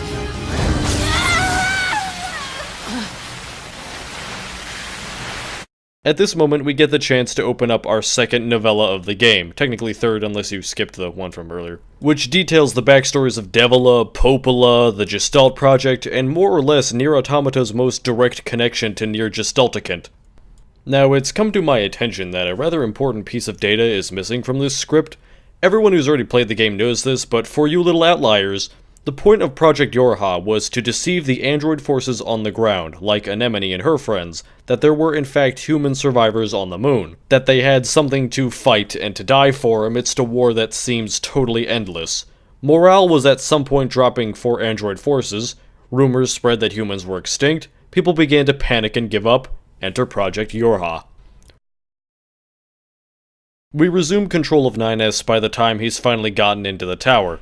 The tower is the part of the game where NieR starts to go full-blown crazy, and I have to say that I think it was done brilliantly. Most people don't seem to like the fact that NieR goes insane in this part of the game, and basically for the rest of the game, but I don't know that everyone hates it because it's done poorly. I think, in fact, it's rather that NieR's transition into a psychotic was done so well that it made everyone dislike being in the presence of the character. I can't vouch for anyone but myself, but I can assure you that I have never in my entire life wanted so much to grab a game character by the collar of his shirt or whatever the fuck NieR wears and shake some fucking sense into them. The tower continually mocks us about a prize that we've supposedly won, and when we find it, it's a room of 2 bees. Yeah, the gigantic AI taunting him doesn't really help NieR's psychological profile here. Though, to be fair, at any other part of the game, this would have pretty much been his fucking birthday present. We fight off the 2 bees, and the last one's body explodes, sending us all the way back into A2's campaign. As A2, we follow in NieR's footsteps until we come across a library inside of the tower. Inside of this library, there is all kinds of lore and data, so 2B's pod grants A2 hacking rights. He grants A2 the ability to hack things, which is how NieR vaccinated people of the logic virus, meaning that he could have done this to save 2B. And oh, fuck it. He grants A2 hacking rights, and we hack ourselves some literature. We learn about humans, the machine network, and find a book on ourselves before that fucking spider comes back for the umpth time. And then we abruptly skip back over to 9S and find that he's a bit beat around the edges, so we grab ourselves a replacement arm. This implant is infected with the logic virus, so we fix ourselves just to piss me off more with hacking, and we finally come face to face with the tower. Yorha Unit 9S. Yorha Unit 9S. Welcome to the tower. Welcome to the tower. You bastards! Because you made it this far, we have a special announcement just for you. We'll reveal it once you destroy all the machine life forms here. After we complete their sick challenge, the sisters reveal their secret to us. The secret to Project Yorha's end plan of self-destruction, which is exactly the same as the note we found in the resource container. This is pretty much the final straw in NieR's mental state, and he goes full-on rampaging lunatic from this point on. It's weird that we were given this information before, but NieR wasn't able to see it or read it or something until now, but it's whatever. NieR fights off more Yorha units, grabs himself a flight unit, and flies directly back into A2's gameplay. A2 fights off our 4th, or maybe 5th, I don't even know, spider, and gets hacked by the tower into a first encounter with the machine network's AI friends. They say some rather cryptic nonsense, and then we get into a losing fight against tens upon tens of copies of these little girls. All seems hopeless until our pod tells us that we can defeat this aspect of the machine network by playing into its ability to adapt to fit its objective, and not fight. This probably won't make sense for some, but that's because I haven't exactly explained what the machine network is fighting for. The war between the androids and the machines hasn't been stagnating all these years because of mass force between the two armies, even though the machines seem to possess an unstoppable ability to restore themselves. In fact, this war shouldn't even have been going on this long. The machine network can advance and evolve itself and solve logistical problems at such a blistering rate that would have wiped out the resistance forces a long time ago if it weren't for the fact that it had orders. It had something to live for, in a sense, a goal in life, and if it ever won or lost the war, it realized it could not have met that goal. Its goal is fight the enemy, but there's no enemy to fight when they're dead. This actually brings me to the point of what I think might be the one and only, I don't know, message or meaning or whatever you want to call the thing that makes us attribute stories to real-life concepts in increasingly meaningless acts of interpretation. Of NieR. Throughout the game, there is a very real and prevalent theme of characters needing something and mentioning things to fight for. Motivations to keep going in a world where giving up would be just so damn easy. The commander even outright told 9S people need something to fight for, remember? Now, I'd like to go further with this statement, but I don't really think I can. It's just a theme of the game. I doubt in every way that this has some kind of a bearing on real-life struggles, or that it's some kind of a, I don't know, a meta-narrative where Yoko Taro is talking about how he keeps making games despite the fact that only one of them was a major commercial success, or anything like that. It's just kinda here. And I think I partially like that, though I wish that maybe they could have gone further with this concept. If anything, however, it works on the main characters better, gives more weight to the whole nothing matters anymore idea. And that's actually what we are doing here. We're turning the network against itself by not being an enemy for it to fight. Never actually thought about that until I played the game a second time. After some time, the network begins to fracture and break until it can only find logic in fighting itself and destroys itself. We finally get to activate our damn elevator, which elevates us into another really cool boss. It's another spider, but it has totally different rules, and we get to switch back and forth between 9S and A2. After each spider-bot is worked down through their various stages, they fuse together to form a super spider with 16 legs. 9S and A2 work together to bring down their mutual foe, and after it's killed, they stand at the crucible of their world. A2 attempts to bring some life back to 9S by warning him that this tower is a cannon aimed at the final human server on the moon. But 9S, filled with the feeling of meaninglessness that comes with having your entire life crumble before you, doesn't buy it. A2 and 9S at the top of the tower have a conversation with some rather lacking details, but A2 mentions something along the lines of 2B always hated having to kill you, meaning that she's done it more than once, more than just the strangling. But 9S is too far gone to listen to any kind of sympathy or reason, he just wants A2 dead now. Now we have to make a choice between our endings. Before we do so, I'm going to lay bare the heart of the story of NieR Automata to make way for our conclusive arguments. As we know, humanity has been dead for a long time. Our kind was wiped out by the Gestalt project, which was a horrible failed attempt at preserving us from a cataclysmic virus. Sometime later, the aliens visited our world and deployed the machines and their network onto Earth, and androids who were left over began to fight back against it under the guise that they were protecting what few human survivors remained. But as time went on and the war saw no end, doubts started to creep up in the minds of the androids and morale plummeted. Project Yorha was then created as a way of bringing hope back to the android armies, pretending that they were taking care of the last of humanity while deploying various kinds of new combat androids to collect combat data and fight off the machine armies as best as they could. Scanner Model 9S, one of the newest of data collection units from Yorha, was created, as was Combat Unit 2B, or more accurately, 2E. 2E, also known as 2B, is an android model specifically created to destroy Yorha units, and was assigned to 9S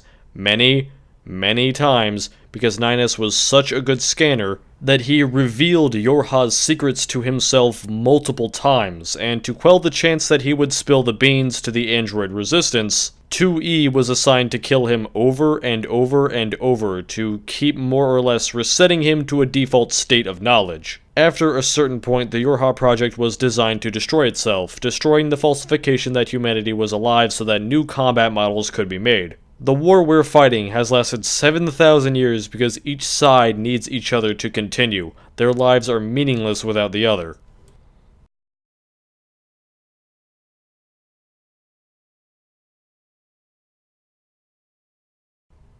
Let's start by choosing A2, also known as Ending D.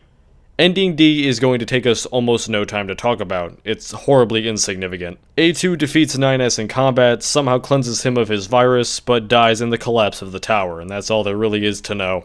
At least for the purposes of my video.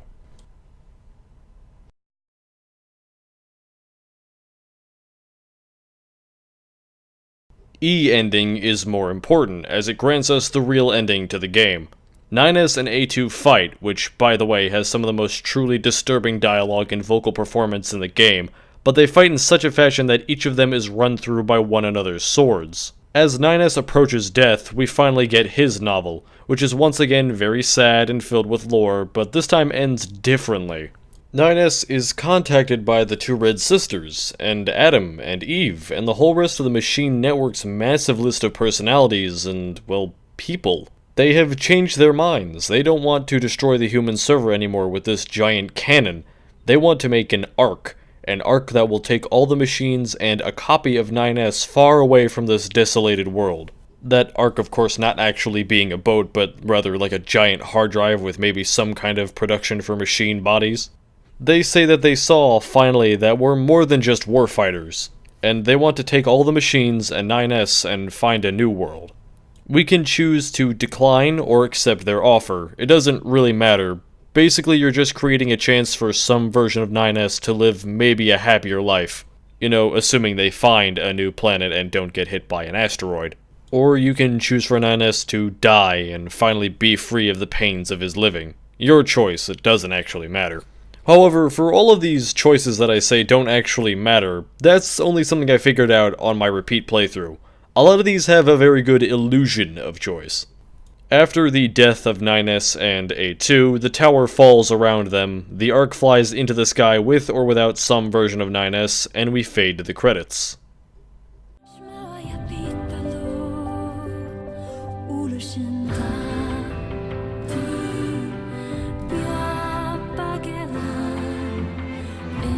Report. All Yorha unit black boxes now confirmed offline. Our mission to oversee the progress of Project Yorha is complete. Proceeding to final stage of project. Commencing deletion of all data.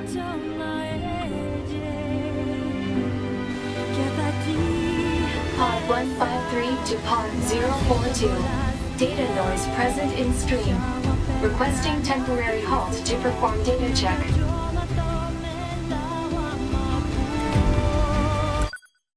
Pod 042 to Pod 153. Data confirmed.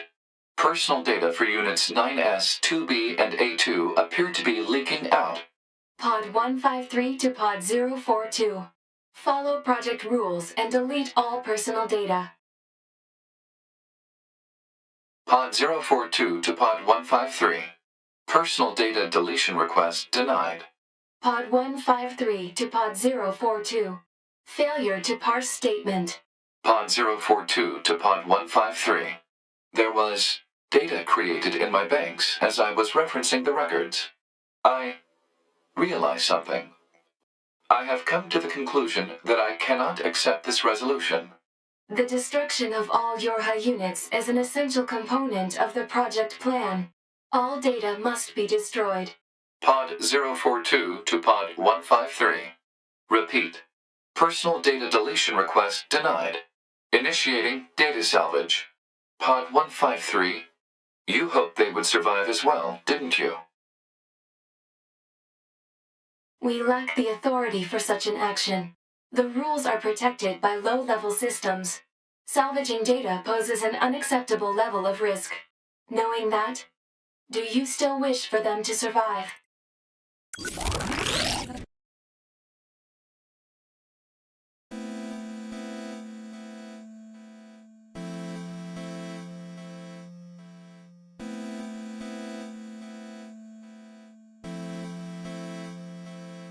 What follows is a very comfortable, at least for me, fourth wall shattering bullet hell segment in which we fight against everyone who made the game, or at least their credits. Up until the point where we more or less have to bring in help from the online community to succeed, calling upon other players' save datas to help us complete the game.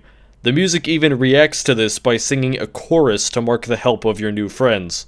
Then we get our final cutscene.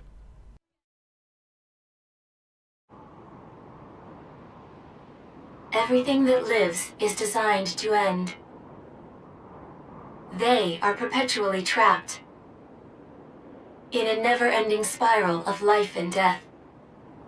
However, life is all about the struggle within this cycle.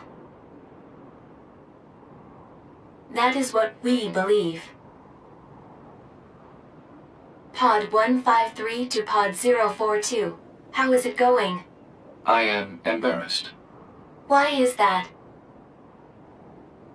I launched a suicide attack, and yet, here I am, still alive.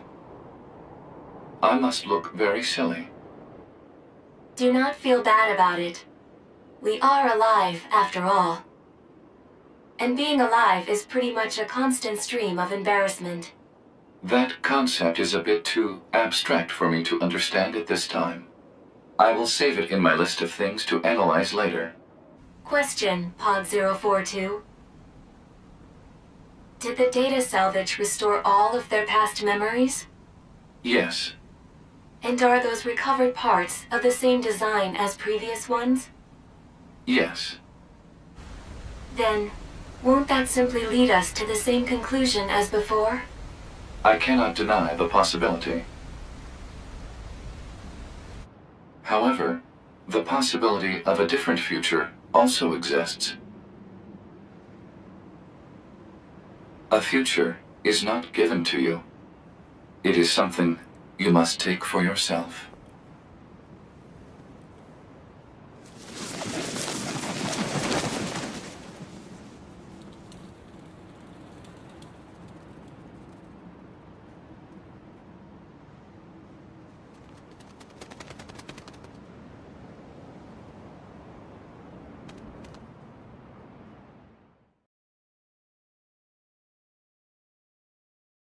And, well, I can't believe I'll say it, but the big three live happily ever after.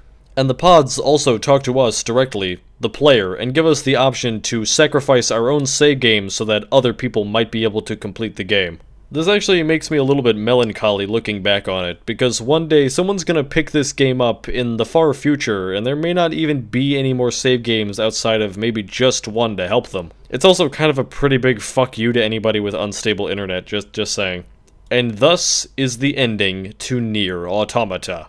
Before we move on to the end, I want to be self-aware and acknowledge the vast underlying missed opportunity of this video. I did not talk about NieR Automata as a fan of NieR. There are innumerable intricacies and details about this game that are made 100, probably more, times as good, once they are viewed by people who know the series' history. If you want an analysis from someone who knows much more about NieR than I do, I recommend going and checking out MisterCaption, who is kind of the resident NieR guy on YouTube as far as I've heard, and apparently he plans on doing his own stupidly long Automata analysis. Now, with that out of the way, I want to tell you all a story, because I've outlined this script in a certain fashion that doesn't work without it, no other reason really. When I first beat this game, I didn't totally understand the story of Automata. I thought that all of this game's references to spirals and repetition and destiny, especially the pods' final words about how 2B and A2 and 9S are likely to have the exact same events happen to them again because they're the same personalities, hinted at the events of NieR Automata happening in a cycle. It begins at some point before the game starts, and it begins again once the pods save 2B, A2, and 9S and rebuild them, causing a constant and unending repetition of these grim events to happen over and over. It made sense to me at the time, though now I cannot convince myself of the theory, and it felt appropriate. Forcing these characters to go through all of these horrific tragedies and losses over and over and over and over again felt like just what Yoko Taro would have done. I was told he wrote sad stories, after all. It explained all these events which needed to happen, the idea that 2B killed 9S multiple times, and it referenced all of the game's statements about things being done over and over again. All of these seemingly predestined things, the end of Yorha, the war, would happen because they needed to happen because of the cycle. However, some part of me at the time wasn't totally convinced, so I decided to ask for a second opinion, and was linked to a novella that proved that 2B wasn't killing 9S over and over because there was some kind of a cosmic necessity for his death in A to happen, but because they just had a lot of 9S, and that they needed to die because he kept figuring out the truth. Now, I'll admit, without some fleshing out, my cycle idea is stupid, saying that a lot of things must happen just because they are destined to happen by some illogical cycle. But without this, I found myself wondering a lot about some of the logic behind this story. I'm sorry to say, but to me, there seems to be massive inconsistencies and a general lack of sense-making in major plot points in NieR Automata. First off, why would Yorha keep making 9S units if he always, every single time, posed a security threat to the organization? Why would they even program him with the capability to figure out what Yorha truly is? He's a robot after all. You can literally birth him under whatever circumstances you want. You can program him. If he kept being a problem because he kept figuring out intel he wasn't supposed to, why not instead make him with a pre-understood idea of what's going on in Yorha, and instead focus on him not explaining this to other androids. They were able to do that with 2B, at least as far as not telling 9S what she was doing.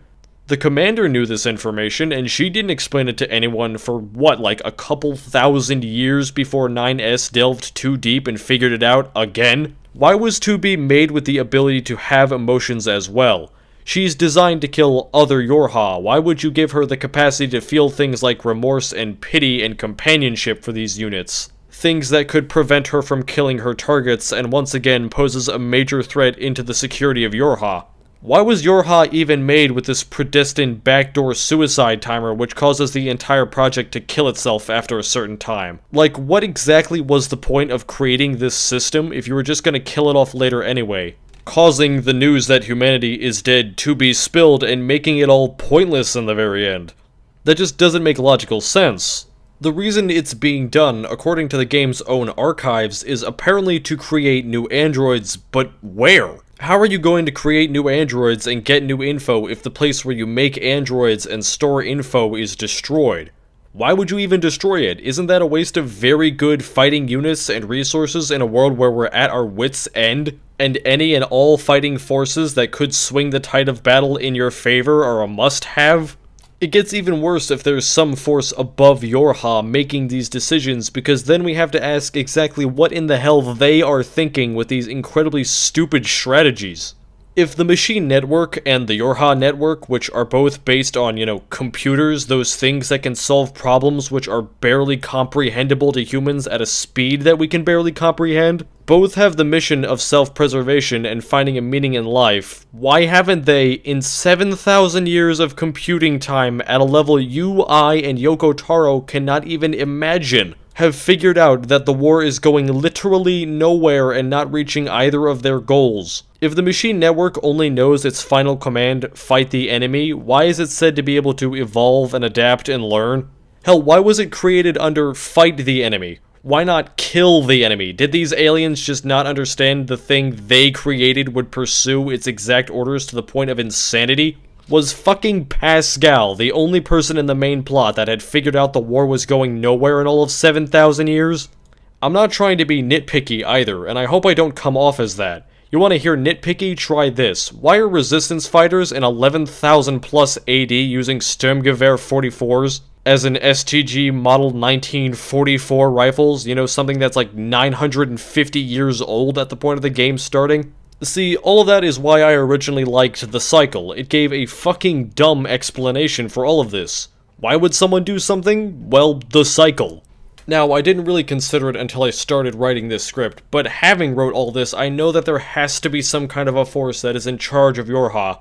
I would have thought that since Yorha had all the best androids, they were the top dogs, or were some kind of a second-hand organization in charge of itself, but there must be someone making all of these stupid decisions. It can't be that these are all happening just because they make for a sad story. Maybe I'm wrong about all this. Maybe I missed the wrong quest or novel. Maybe this will all be explained in a DLC, and I swear to God if it is, I will be unreasonably pissed. Maybe I'm really onto something with that whole cycle thing. I doubt it, because half my reason for creating it in my head is that I literally do not in any way trust E-ending. It's just too fucking happy. I'm not gonna sit here and listen to Yoko Taro's lies. Like, there is no way this game ends with 9S and 2B waking up on a rooftop and, having a really awkward premarital fight about how 2B killed him a bunch of times while A2 spies on them from her fucking treehouse? No, there is just no way that's the real ending, and I don't even know that I know what is. But I'm partially glad that I don't, because I'd rather be wrong and quizzical of myself than think I'm right and not listen to anybody about it. But at the same time, maybe it doesn't matter. Yoko Taro has gone on record in saying, on camera, that he doesn't always like to give the definitive answers to things in his games to the player. That sometimes he wants us to come to our own conclusion, to get us thinking about his games and to find answers in our own experience rather than on a Wikipedia lore page. So maybe all this stuff I just said about cycles and plots? Well, who cares? Weird thing to say, but no one. It doesn't matter if I'm wrong or if I'm right or if this game makes no sense. I said a long time ago that Yoko Taro doesn't care much about story and gameplay, and there's a reason for that. Yoko Taro cares more about how a game makes you feel once you're done playing it. It doesn't matter if the game's plot doesn't come out as a bulletproof piece of art, because the despair created by these awful events makes us feel something. A boss in this game might be crap, but their stories make you feel something. A quest may be lackluster, but its ending tale makes you feel something. A little flower on the street may not really have much to do with this game, but if you know where it's from and what it means, it'll make you feel something. Now, personally, I really like that Yoko Taro is looking towards the emotions games can bring to us. I feel that as an industry and as an art form, we've had a very hard time making people cry. But at the same time, I disagree with his philosophy behind it. I'm not gonna tell Yoko Taro what to do. I'm not gonna tell any game developer what to do, really. But I have to say that I think maybe he should care more about stories and gameplay, because those things very much affect how a game makes us feel, and they aren't considered enough. In fact, I think that Yoko Taro is a little bit symptomatic of a much deeper issue we have in this industry. Yoko Taro has said in his Toko Toko interview that he thinks that the old fans of NieR were odd people. People who looked outside of the way games are traditionally directed and how they impact us, and that they are drawn to him because he too is an oddball who experiments with these very things. I'm glad people are being liberal with our medium. We won't get anywhere without that, but at the same time, I think not enough people are being conservative with it. And I don't mean in the sense that I'm trying to be some kind of a Scrooge who tells people that gameplay and story are the way games have always been made, so that's the way they always will be focused. No, not at all. Rather, I think that we spend too much time looking away from our medium for answers to how we can make people genuinely have emotional responses to our stories, and not enough time looking at it. Very few games use their gameplay as a true storytelling method. It's an untapped ocean of potential that we need to look at more often, because even if it doesn't work, which it does, we'll have no idea what it could do for us until we investigate it. Video games have split their stories and their gameplay into two different camps for far too long. This is an art form in which its artists are looking away from what makes it special in an attempt to make special art. Gaming is special because we finally can make people do things, the same way movies make people see things and the way music makes us hear things. It's time we stopped showing people these stories and made them participate in them in a way that doesn't end up as being a spectator to events in which we're only allowed to interact with on a level of walking characters to places where story can happen at us. But, all of my ranting aside, NieR is a very special game. It's not this genre-defining, generation-creating monument to the gods or anything. No, it's imperfect like all of the best things in the world, but it is special. It's one of gaming's few tragedy stories. It gets you thinking about things, about how we make this medium, about the kinds of stories we've never seen before, about its own story. It plays with how we write games, gives us a new perspective on plot and script writing in a AAA package, and it makes you feel something. It invests you. It gets the emotional centers of your brain beyond just frustration and boredom to actually do some fucking work and make you act like a goddamn human being. NieR is going to be my favorite game of this year. Not the objectively best game of the year, maybe, but I very much doubt with all my clairvoyance that anything will be released in 2017 that is as personally special to me as this. Like I said, NieR makes you feel things, it makes you think about things, it offers an absolutely banging value for dollar package, it has quality in every aspect, and it's interesting. It's not like all these fucking rehashed, soft rebooted ideas and big open worlds with 400 hours of the same 10 minutes of crap gameplay, or any of this other schlock which is just marginally superior or inferior to much better and more passionate games from 10 years ago, that AAA publishers keep convulsing up, covered in ichor and mucus from understaffed development teams who have to polish their games 20 times post-launch just for it to work in time for everyone to have forgotten about it. I like NieR. It's a AAA game that actually has bothered to try something in a world where all the major media we produce is willing to refine but fucking terrified of redefining. It's something I can easily say is going to remain, for probably as long as I'll live, as something that is very near and dear to my heart. Thank you all for watching this fucking behemoth of a video. You really do not comprehend how amazed I am that people find me interesting enough to listen to me drone on about probably a game they've already played for multiple hours of their life. If you liked this video, consider watching some other videos of mine and see if I'm your thing. But not the Dark Souls video, that one sucks. Please do not watch the Dark Souls video. I'm actually not kidding, it's fucking bad. But seriously, once again, I thank you. If you want to support the channel, know that word of mouth is worth 10 times its weight in gold, and that no donation is more valuable than you telling people on forums or social media or message boards or wherever about this channel. I am pretty much in debt to those who go the extra mile and share my content, and I wouldn't be remotely near where I am without my amazing audience, who I will proceed to call retards the moment this video is uploaded. I don't really know what else to say here at the end, so goodbye. Whew, okay. Now that the audio is done, I can go and do my footage.